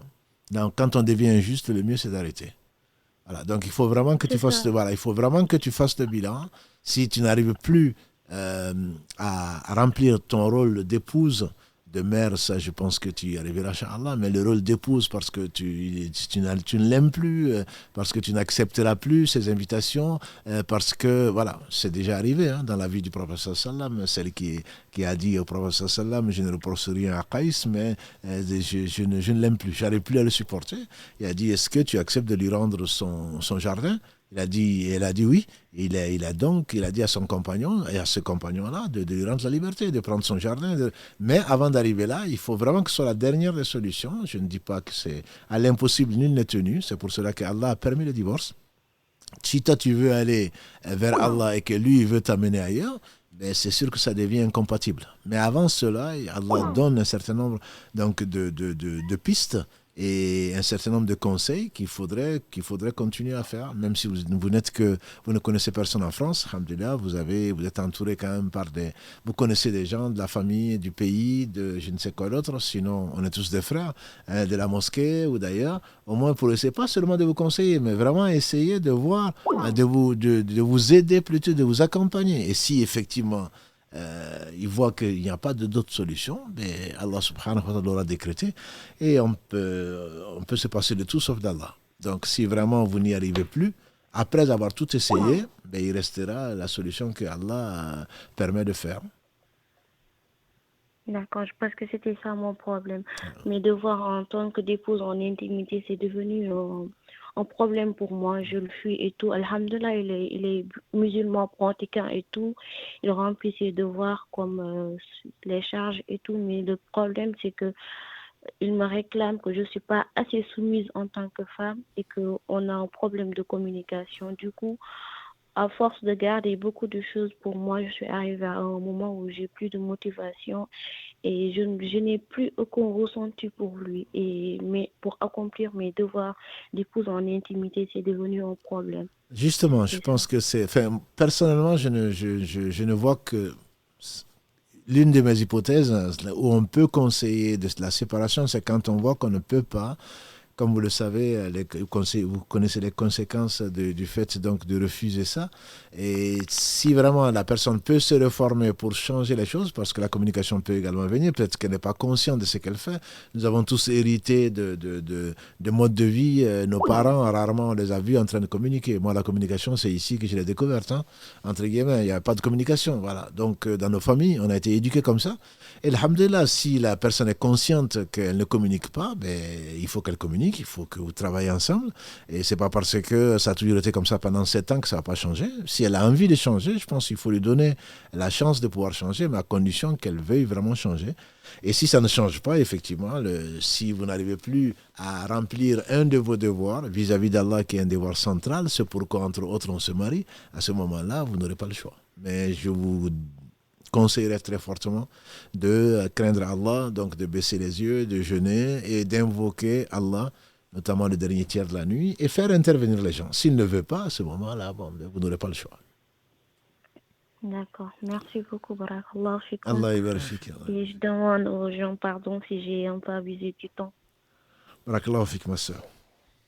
Salam alaikum. Salam. Salam. On prend un autre appel, Inch'Allah. Allô, salam alaikum. Assalamu alaikum. Oui, oui, je suis en ligne, Oui, en direct avec vous. exactement. Ok, assalamu alaikum à tout le monde. Comme salam. J'appelle depuis le Canada et par la grâce d'Allah, il m'a guidée il y a quelques mois. Je faisais des recherches plus particulièrement sur le riba. Et je suis tombée sur votre émission sur le riba. Et comme nous avions acheté une maison, nous l'avons finalement vendue pour ne pas attirer la colère d'Allah. Donc, alhamdoulilah, on a vendu la maison et on est en location. Donc, je vous remercie vraiment que Allah nous ait guidés vers vous. Votre vidéo nous a vraiment aidé à prendre, la meilleure décision. Et je dis alhamdoulilah.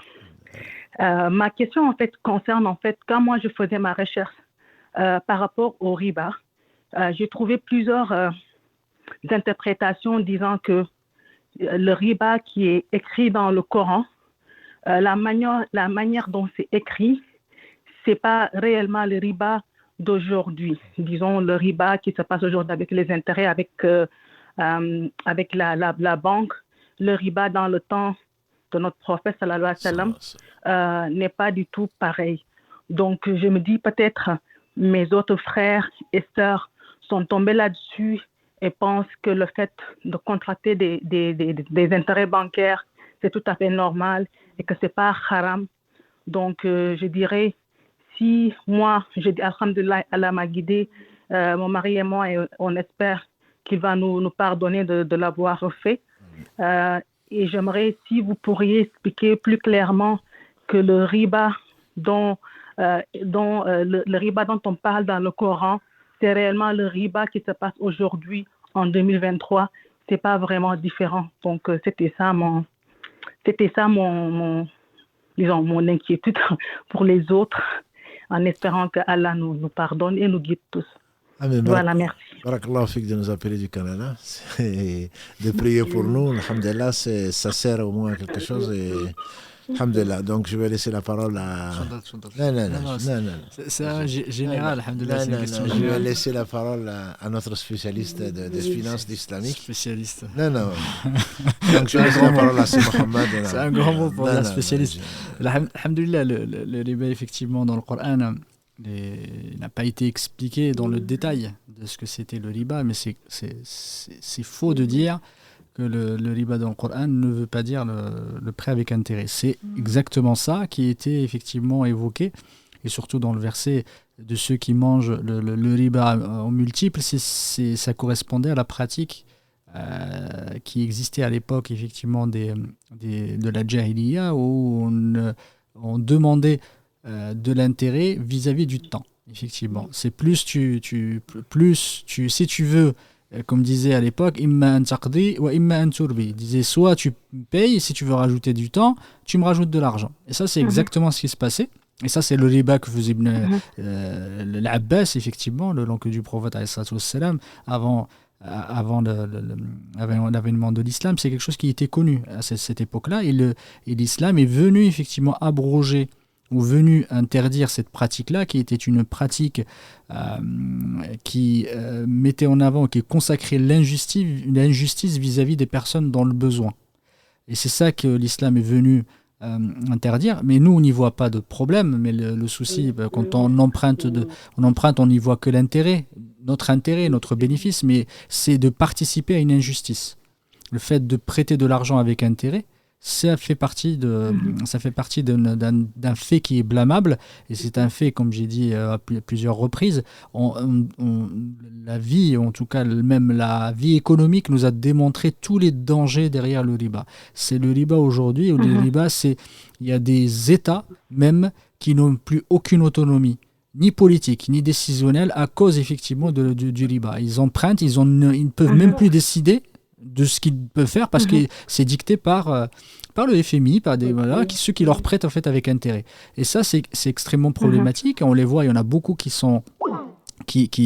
ont subi la faillite, qui se sont retrouvés endettés à cause en fait du riba, parce que le riba aujourd'hui facilite le processus d'emprunt. Et le processus d'emprunt ne devrait pas être quelque chose de naturel, qui ne devrait pas être quelque chose qu'on devrait répéter. On devrait le faire parce qu'on en a besoin, mais vraiment.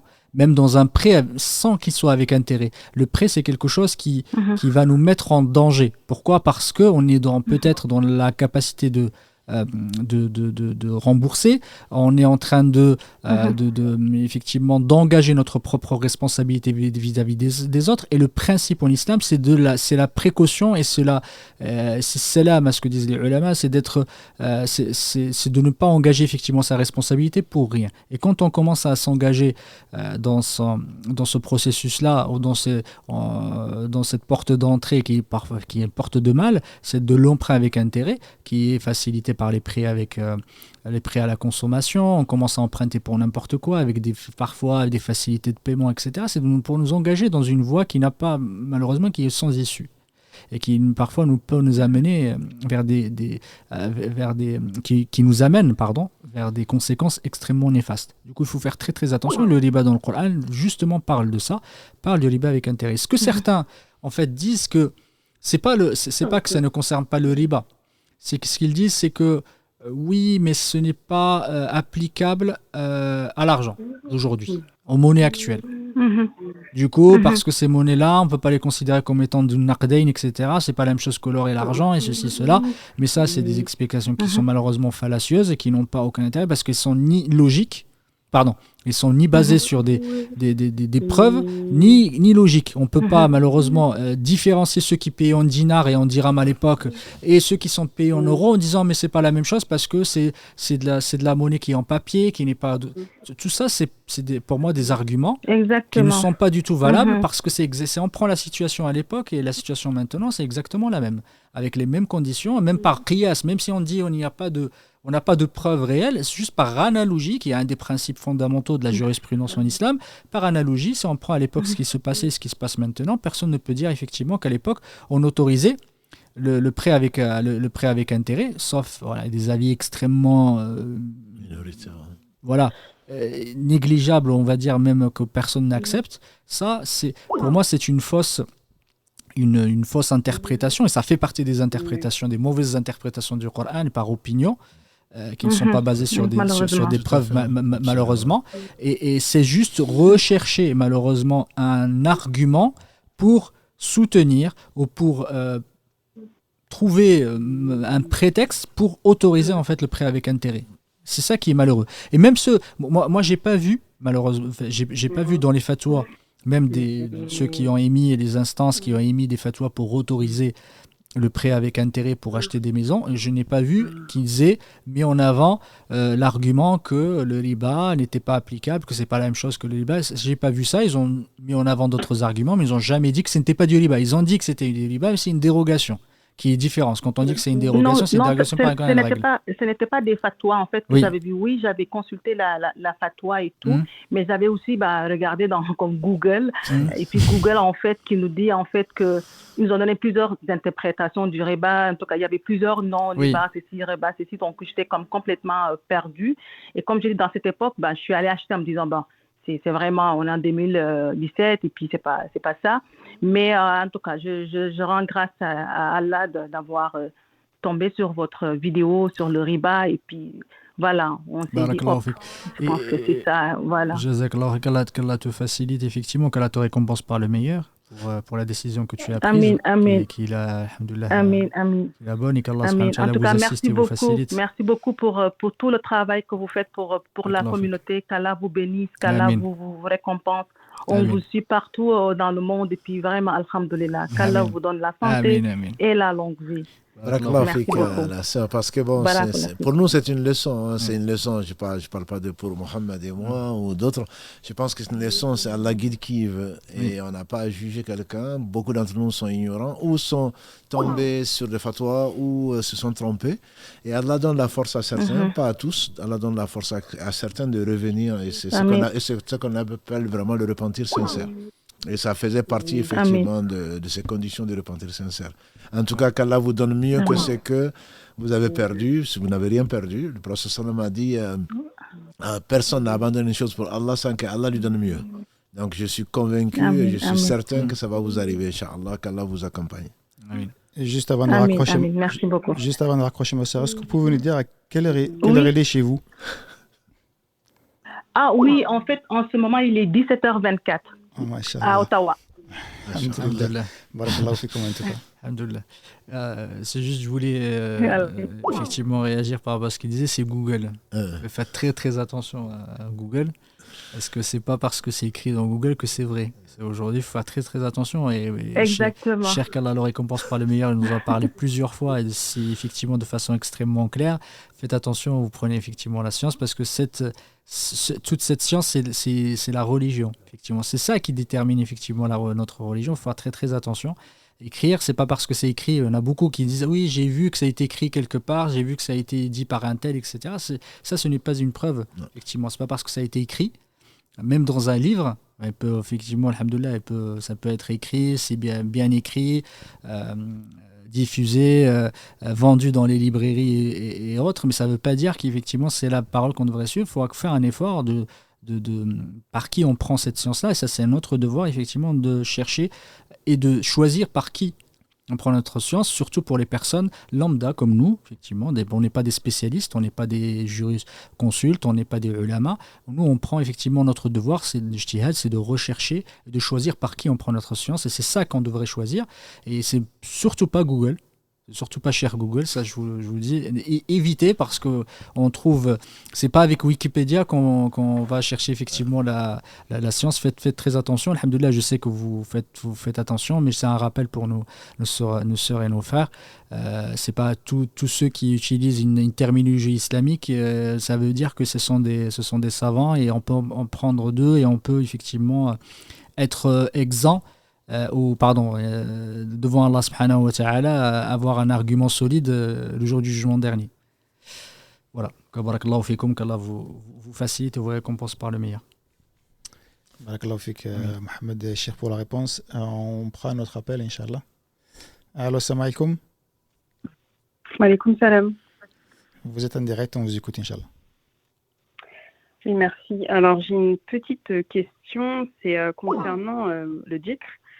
Alors, c'est donc à la fin de la prière, on fait les invocations et ensuite on doit réciter, faire le tajwid, c'est-à-dire Subhanallah, Alhamdulillah, Allahu Akbar. Malheureusement, sur les réseaux sociaux, je parle plus de TikTok, je vois beaucoup de vidéos avec des comptes de personnes qui disent qu'il faut réciter, que si tu récites Subhanallah 1047 fois, 2000 fois, ça prend des œufs, ça prend du beurre, c'est du n'importe quoi. Là, c'est complètement du shirk parce que en fait, quand on regarde les livres sacrés ou des livres de science, c'est pas du tout, on nous demande pas de prendre des œufs ou autres. Et quand je lis, par exemple, mon livre La prière expliquée pour les femmes, c'est toujours 33 fois qu'on le répète. Donc moi, ma question, c'est est-ce que c'est potentiellement tout ce qu'on... Enfin, sur certains comptes, quand on voit, oui, si vous dites Subhanallah 1947 fois, etc., est-ce que c'est vraiment vrai ou c'est 33 fois et point barre?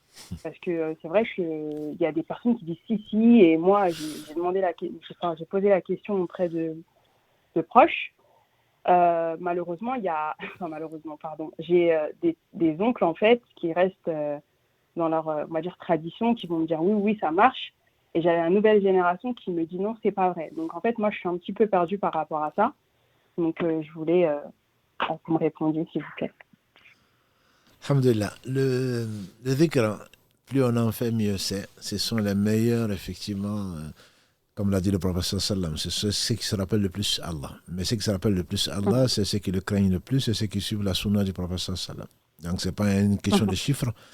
Quand tu entends 1947, comme tu dis, moi je dirais 2023 fois, subhanallah, non, tout cela sont des inventions, c'est de l'innovation, ce n'est pas du shirk, mais c'est de l'innovation. On est d'accord.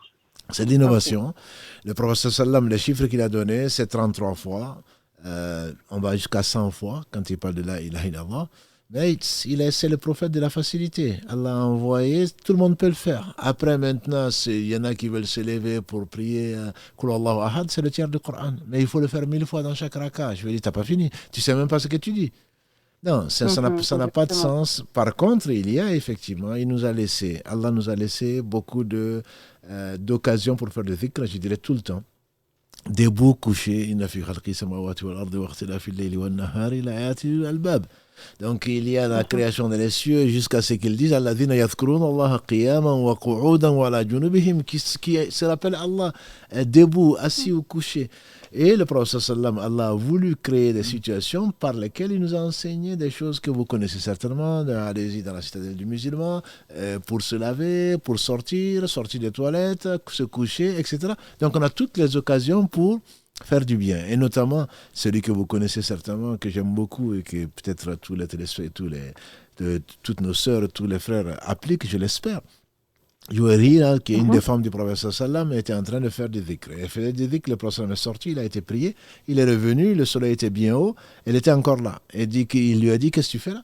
Et depuis que tu es sorti, je suis en train de faire des dhikr. Il lui dit, est-ce que tu ne veux pas que je te dise une chose que j'ai dite 3 fois, 4 mots que j'ai dit 3 fois et qui sont mieux que tout ce que tu as dit? Donc il y a cette richesse que les savants ont et que Allah donne à qui il veut. Il dit, j'ai dit subhanallah wa bihamdihi adada khalqihi wa rida nafsihi wa zinata arshihi wa midada kalimati. Donc il y a des dhikrs comme ça qui sont extrêmement puissants, comme dirait quelqu'un d'autre.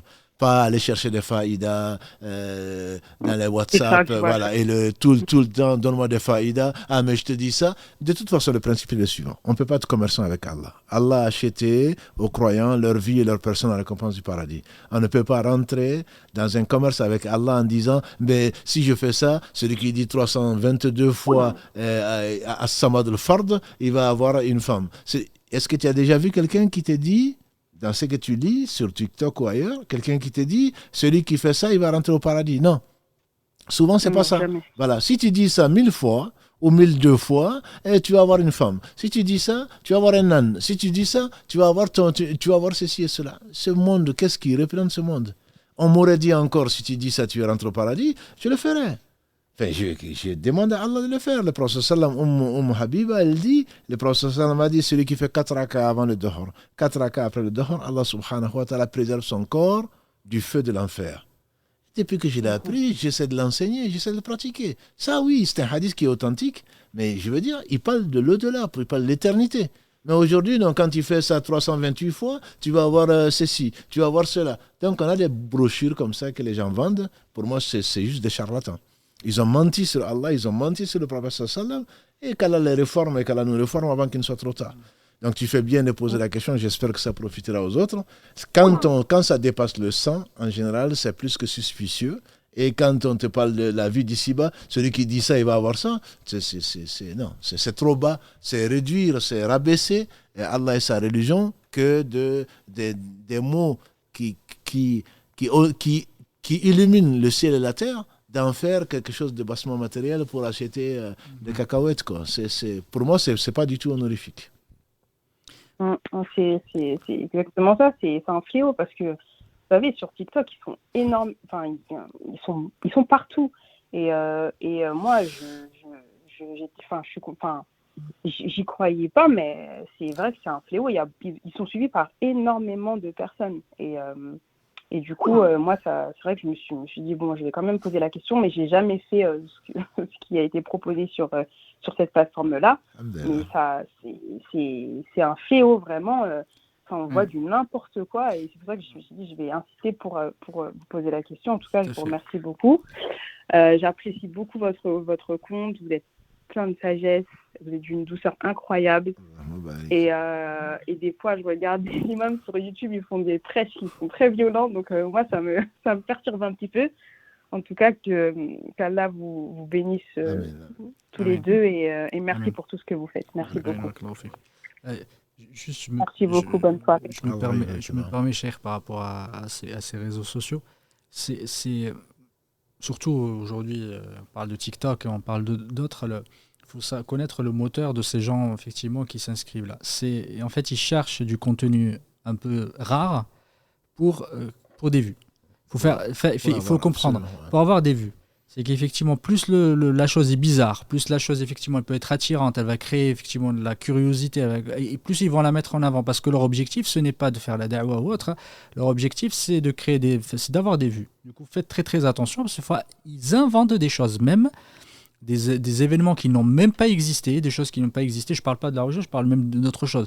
Il y en a certains, tu dis, voilà, et tu vois un événement, quelque chose qui est arrivé à tel endroit, etc. Quand on vérifie, on voit que ce n'est pas vrai. C'est juste pour que les gens regardent et qu'effectivement, plus c'est partagé, plus c'est regardé, plus en fait, ils vont gagner de l'argent. Et c'est ça qui est malheureux. Et ça, ce n'est pas seulement quelque chose qui existe maintenant, ça a toujours existé. Tous ceux qui ont menti sur le prophète il y en a beaucoup qui étaient dans cette logique-là, de la rareté, parce que plus on rare, pour vendre. Parce qu'il y en a ce qu'on appelle, même ça existe encore dans certains pays, ce qu'on appelle le halqa. Effectivement, il n'y en a pas certains. Ils mettaient, c'était des saltimbanques ou autres, et les gens, ils étaient entourés, et du coup, ils racontaient des histoires. Plus les choses étaient rares, plus on attirait effectivement l'auditoire, et plus les gens donnaient. Et voilà, mais des fois, ils inventaient des choses extraordinaires. Je te racontais, je sais pas si tu as raconté celle de Yahya ibn Ma'in et Ahmed ibn Hanbal qui étaient là, et racontaient l'histoire de voilà, celui qui fait ça, il aura un oiseau, oui, barakallahu fik, un oiseau au paradis avec une bec en or, etc.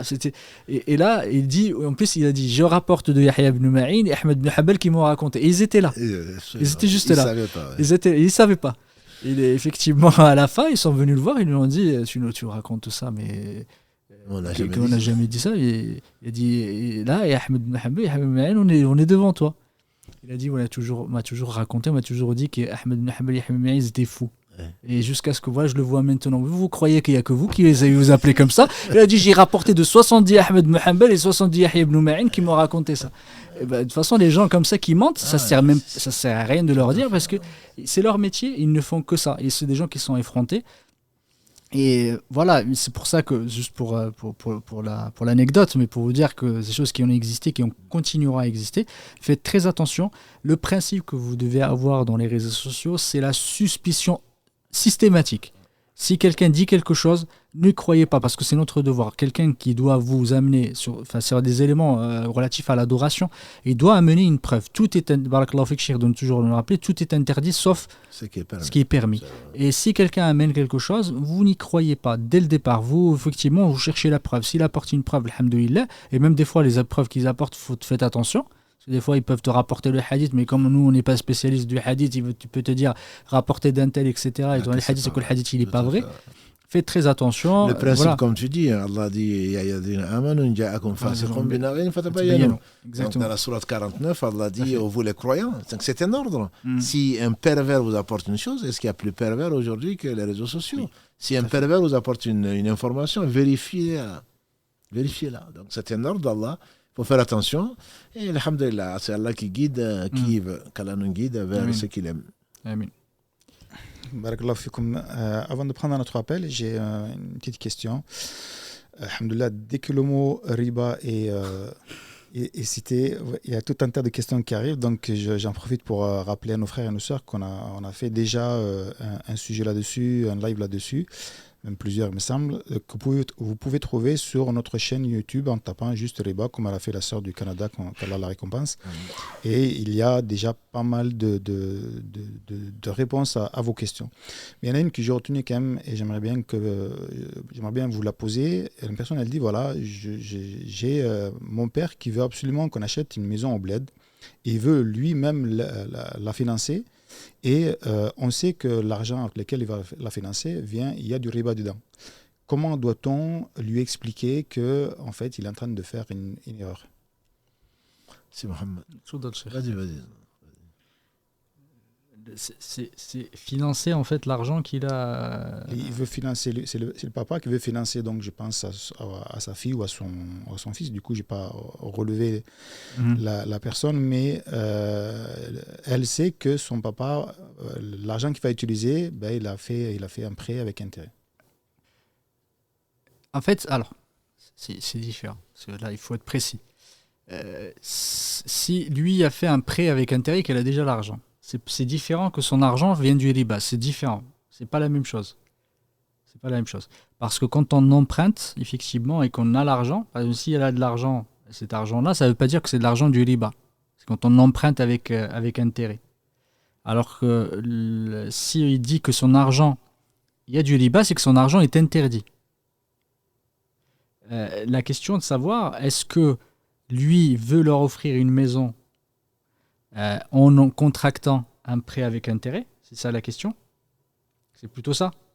Parce que il y a deux choses. Parce que si on dit que l'argent qu'il leur donne, il y a du riba dedans. Par exemple, il avait prêté de l'argent avec intérêt, il a mis dans un compte épargne, il y a de l'argent avec de l'intérêt qui est rentré, il veut leur donner cet argent-là, par exemple, pour financer. Ça, non, ça on n'accepte pas. Par exemple, ça c'est interdit, il ne faut pas l'accepter. C'est de l'argent, on sait que sa provenance, on sait que c'est haram, on ne doit pas l'accepter cet argent-là. Ça c'est l'avis de très très grande partie des ulama. En revanche, l'autre question, c'est lui, effectivement, il veut le racheter en contractant un prêt avec intérêt. Ça, je dis aussi, c'est interdit de le faire parce qu'effectivement, on est la cause pour lui de contracter ce prêt avec intérêt. Même si la maison, il nous la donne, elle va nous appartenir. Effectivement, s'il nous la donne et que nous la met, ça ne veut pas dire que cette maison-là ne va pas nous appartenir. Mais je dirais effectivement par principe, il ne faut pas l'encourager ni accepter cela parce qu'on va être la cause directe qu'il aille contracter effectivement ce prêt avec intérêt. Et Allah subhanahu wa ta'ala nous enjoint, nous ordonne de ne pas nous entraider dans le péché, dans la transgression. Et c'est quelque chose qui est essentiel, ça fait partie des principes, on va dire, généraux, des bases de l'islam, c'est l'entraide dans le bien et ne pas s'entraider dans le mal et dans la transgression. Du coup, si on est la cause directe, il ne faut pas du tout l'encourager ni accepter.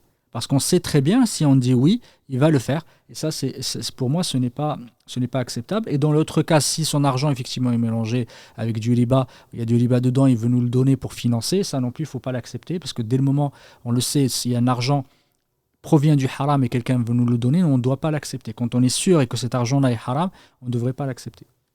Sachant, la question, je pense que c'est surtout dans le sens où, sachant que c'est son père, comment on va expliquer à son père que... Son père, alhamdulillah, il faut prier pour lui. Oui, il faut prier pour lui. Si de toute façon il ne croit pas, entre guillemets, à l'au-delà, on ne va pas lui expliquer. S'il croit à l'au-delà, il faudrait peut-être lui amener quelqu'un. Il ne faut pas tenir tête à son père, entre guillemets, lui manquer de respect, comme certains jeunes le font. Non, je pense simplement que le mieux serait, à mon avis, d'appeler, de passer par quelqu'un qui craint Allah et qui connaît sa religion, au moins pour essayer de discuter, si possible, un proche, ou au moins l'imam, en lui en parlant, mon père veut faire ça, c'est quelque chose de très grave, je n'arrive pas à lui parler. L'imam peut faire une khutbah dessus, et il ne va pas dire que c'est sa fille qui lui a dit ça. Voilà, il sait où va prier son père, par exemple, il lui en parle, et l'imam parle de la gravité. Je rappelle quand même aux frères et aux sœurs que la riba, elle a 73 et quelques branches, et la branche la plus faible, c'est que la moins grave, c'est l'inceste, quoi. C'est avoir des relations sexuelles avec son père ou sa mère. Et beaucoup de couples, j'en rencontre, il n'y a que des malheurs dans la famille. Pourquoi? Parce qu'entre autres, on ne peut pas attendre de déclarer, d'avoir la guerre qu'Allah te déclare et ensuite être heureux dans ce moment. Je suis désolé, bon, si vous voulez le faire, vous le faites. Je ne vous juge pas, mais simplement, je veux dire, il ne faut pas être étonné du résultat. Allah te déclare la guerre et ensuite, qu'est-ce que tu veux? Tu veux réussir? Tu veux gagner la guerre contre Allah? Donc, c'est quand même quelque chose de très grave. Je sais que ce n'est pas facile. Alhamdulillah, Allah a orienté cette sœur et d'autres personnes que je connais qui ont vendu ce qu'ils ont parce qu'ils ne savaient pas, ou ils savaient. Certains me disent, oui, je savais, mais bon, quand même, j'ai été tenté. Alhamdulillah, on a trouvé des prétextes. Il n'y a pas que Google, hein. Il y a Shaitan, il y a nos voisins, il y a les parents notamment, qui jurent que tout le monde l'a fait, donc Allah va le pardonner. Voilà, ça en islam, ça ne tient pas du tout. Si Allah mettait tout le monde en enfer, disait le prophète sallam, c'est en pure justice. Donc Allah n'a besoin de personne. Il ne faut pas se voiler la face en disant que finalement, si tout le monde le fait, Allah va nous pardonner. Non, pourquoi? Parce qu'il a besoin de remplir son paradis. Allah va mettre ce qu'il va mettre au paradis, qu'Allah nous compte parmi ceux-là. Il va créer des êtres pour remplir le paradis. Allah n'a pas besoin de remplir le paradis parce qu'il va manquer des trous. Non, pas du tout. C'est vraiment pas connaître Allah du tout. S'il nous fait rentrer au paradis chez Allah, ce sera par pure miséricorde. C'est pas parce que toute la communauté fait une chose qu'elle devient permise. Ça, c'est pas d'islam. Ça, c'est pas d'islam. Donc, il faut vraiment craindre Allah, qu'Allah nous donne sa crainte et la capacité et la force et la détermination et la résolution et la détermination de lui obéir. Parce que c'est un cadeau divin, c'est rien d'autre. Il y a combien de savants qui désobéissent, d'instruits qui désobéissent à Allah. Donc, il faut prendre la mesure. Moi, je dirais que la sagesse viendrait du fait que s'ils trouvent un imam, parce qu'aujourd'hui ils sont tous modernes, il y a beaucoup de modernes qui te diront, comme le dit la sœur sur Google, non, ça c'était avant, et qui peut ne pas le faire, et puis il y a des fatwas. Non, si Allah lui fait rencontrer quelqu'un qui connaît, qui craint Allah, et il sait que son père prie là-bas, moi je lui conseillerais plutôt d'aller passer par l'imam en disant, j'ai un problème, j'arrive pas, je ne veux pas rentrer en polémique avec mon père. Et est-ce que tu pourrais pas faire un sujet sur ceci, cela, parce que, comme tu le sais, c'est très grave. Après, si l'imam en parle, alhamdulillah, la personne au moins a fait son devoir. Si l'imam n'en parle pas, devant Allah, il sera responsable. Au moins, elle aura fait ce qu'elle aura fait. C'est-à-dire qu'il voit un faible amable qui chante de sa main. S'il ne peut de sa langue, s'il ne peut au moins de son cœur. Elle a fait de sa langue, elle a vu quelqu'un qui, pour conseiller son père, la personne ne l'a pas fait. Mais au moins, elle est dédouanée, entre guillemets. Je conseille à personne de prendre des malédictions en parlant mal à son père ou à sa mère, comme malheureusement ça arrive aujourd'hui. On prend un dernier appel, Karim Star. Allez. Allô, salam alaikum. Oui, salam alaikum. Allô, salam alaikum. J'ai une petite question, s'il vous plaît. C'est à propos de la prière des voyageurs. Par exemple, quand on part, on est en France et quand on part dans notre pays d'origine, je sais qu'on a le droit de raccourcir les prières, par exemple, le Dhuhr avec l'Asr. Mais quand on arrive dans notre pays d'origine, qu'on pose nos valises, parce qu'une fois j'avais un débat avec ma famille, ils m'ont dit c'est la sunnah d'Allah, c'est-à-dire que même si on passe un mois de vacances, c'est autorisé, c'est toléré de faire les prières comme on faisait quand on était sur la route. Non, j'aurais voulu savoir si c'est vrai ou pas. Non, mais c'est sûrement pas vrai, parce que tu poses la question, c'est pas vrai, non. Non, c'est pas vrai, c'est-à-dire qu'on ne fait pas comme on veut, Allah nous a facilité les choses, effectivement, le voyageur peut réduire, au cours du voyage, il peut réduire les prières à 4 en les réduisant à 2, il peut regrouper le Dhuhr, l'Asr, le Maghrib, l'Isha, ça c'est Allah aime même ça, plus que de faire les prières normales, contrairement à ce que certains font. Non, moi je peux prier les 4, je fais les 4, non, Allah sait. Allah aime, comme l'a dit le prophète sallam, que l'on profite de ses facilités, comme il aime que l'on soit strict quand il leur Donc ça, sur la route, il n'y a aucun problème. Ça peut durer 1 mois, ça peut durer 1 an pour ceux qui allaient au pèlerinage à pied ou à dos de cheval. Ça peut durer tant qu'on est en voyage. Sur la route du voyage, il n'y a pas de limite. Par contre, une fois qu'on pose des valises, comme tu dis, l'avis majoritaire, il y a plusieurs avis, mais l'avis majoritaire, c'est moins de 4 jours, moins de 20 prières. C'est-à-dire, si tu vas à Marrakech et que tu penses y rester à Marrakech 5 jours, dès que tu arrives, tu fais ton Dohar 4, ton Asr 4, ton Maghreb 3, ton Isha 4. Si après Marrakech, tu comptes, voilà, si c'est à Marrakech, après Marrakech, tu comptes aller à Tétouan, tu comptes aller à Cécy, mais tu veux faire 3 jours à Marrakech, 2 jours à Tétouan, 4 jours à Tombouctou, et 2 jours à Tombouctou, tant que c'est moins de 4 jours, tu peux continuer à le faire. Mais si tu restes, tu poses tes valises pour plus de 3 jours et quelques, quand ça arrive à 20 prières, l'avis majoritaire de savants, c'est que dès que tu arrives, tu fais les 4 rakas comme tu le fais d'habitude. On fait dire à notre mère Aïcha, une chose facile à retenir pour nos frères et sœurs, on lui fait dire quand c'est 4, c'est 4. C'est-à-dire quand c'est 4 jours, c'est 4 rakas. C'est facile à retenir. Quand c'est 4 jours, c'est 4 rakas. Bon, chez les Hanafites, il y en a 19. Il y a 19 jours. Il y en a plus chez certains d'ailleurs. Mais voilà. Il y a 15 jours, il y a 19 jours, etc. Mais l'avis majoritaire et le plus sûr, c'est quand tu poses des valises quelque part et tu penses y passer 4 jours ou plus, c'est 4 rakas. Ça, c'est l'avis le plus sûr. Et comme c'est la première chose sur laquelle on sera interrogé, qu'Allah nous fasse rentrer au paradis sans nous interroger, ça va manquer. Ça va manquer. Et il y a certains, par ignorance ou par facilité ou par passion, ils disent, mais puisque je peux faire 4 jours en réduction, ils arrivent, ils posent des valises, pendant 4 jours, ils font 2 rakas, et quand les 4 jours passent, et ils font 4 rakas. Ça n'a pas de sens. Et c'est l'avis d'aucun savant. C'est l'avis d'aucun savant. Voilà. Donc tu fais bien de poser la question et qu'Allah nous guide vers le mieux. Alhamdulillah, ça va, alhamdulillah. Ils m'ont dit, ma famille m'ont dit que je ne respectais pas les sunnas. Moi, je leur ai dit, c'est pas logique. Tant qu'on est en vacances, on est sur la route, on peut raccourcir les prières, mais quand on arrive dans la ville où on va déposer des valises, on doit pratiquer normalement. Ils m'ont dit non. Ils m'ont dit tu ne respectes pas la sunna, c'est moi qui avais tort. Alhamdulillah, c'est eux qui ne connaissent pas la sunna. Juste, je précise que le voyage, il doit être un voyage légal. J'ai oublié de le dire.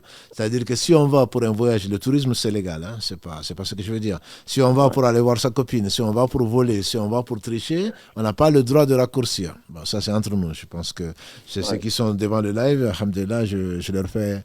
Je leur accorde, alhamdulillah, ma confiance. Barakallahu fik.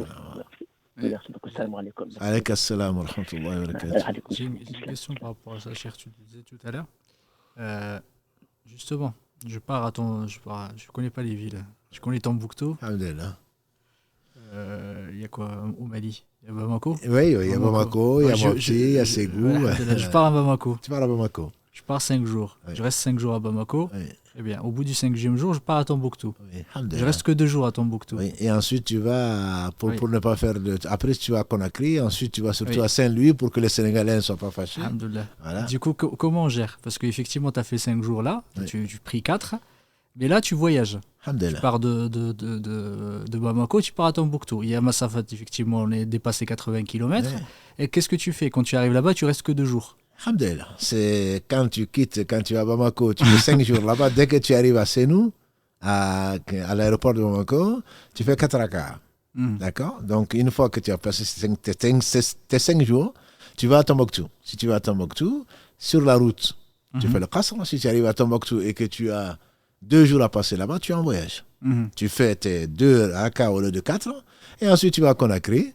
Tu comptes y passer 15 jours, tes vacances sont longues, tu comptes y passer 15 jours, dès que tu arrives à l'aéroport de Conakry, tu fais 4 rakas et tu continues, après tu vas à Saint-Louis du Sénégal, et là tu comptes passer qu'un jour, tu réduis à nouveau. D'accord. Et c'est ça la sunna, et comme le dit le frère, c'est les parents qui ne connaissent pas.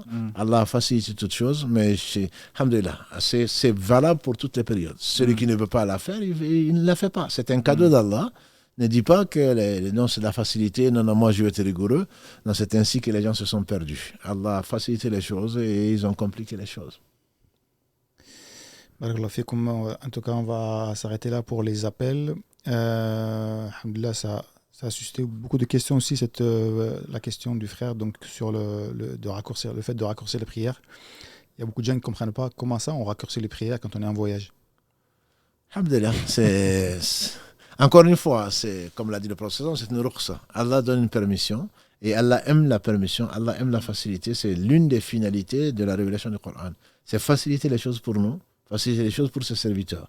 Donc celui qui voyage pour plus de 80 km, comme l'a précisé Si Mohamed, c'est l'avis des 4 écoles. Si c'est plus de 80 km pour un voyage légal, sur la route, on peut le faire quelle que soit la durée. Je vais à Maca à pied ou à vélo, puisque c'est économique, mais plutôt c'est écologique. J'y mets 1 mois ou je mets 2 mois. Sur toute la route, je peux prier toute raka, toute prière, les 3, Dohr, Asra et Isha, tout ce qui est 4 raka, je peux le réduire en 2 raka. Et je peux les rassembler aussi. Donc ça c'est connu dans le fiqh. Je veux dire, c'est connu. Il n'y a pas de discussion entre les savants.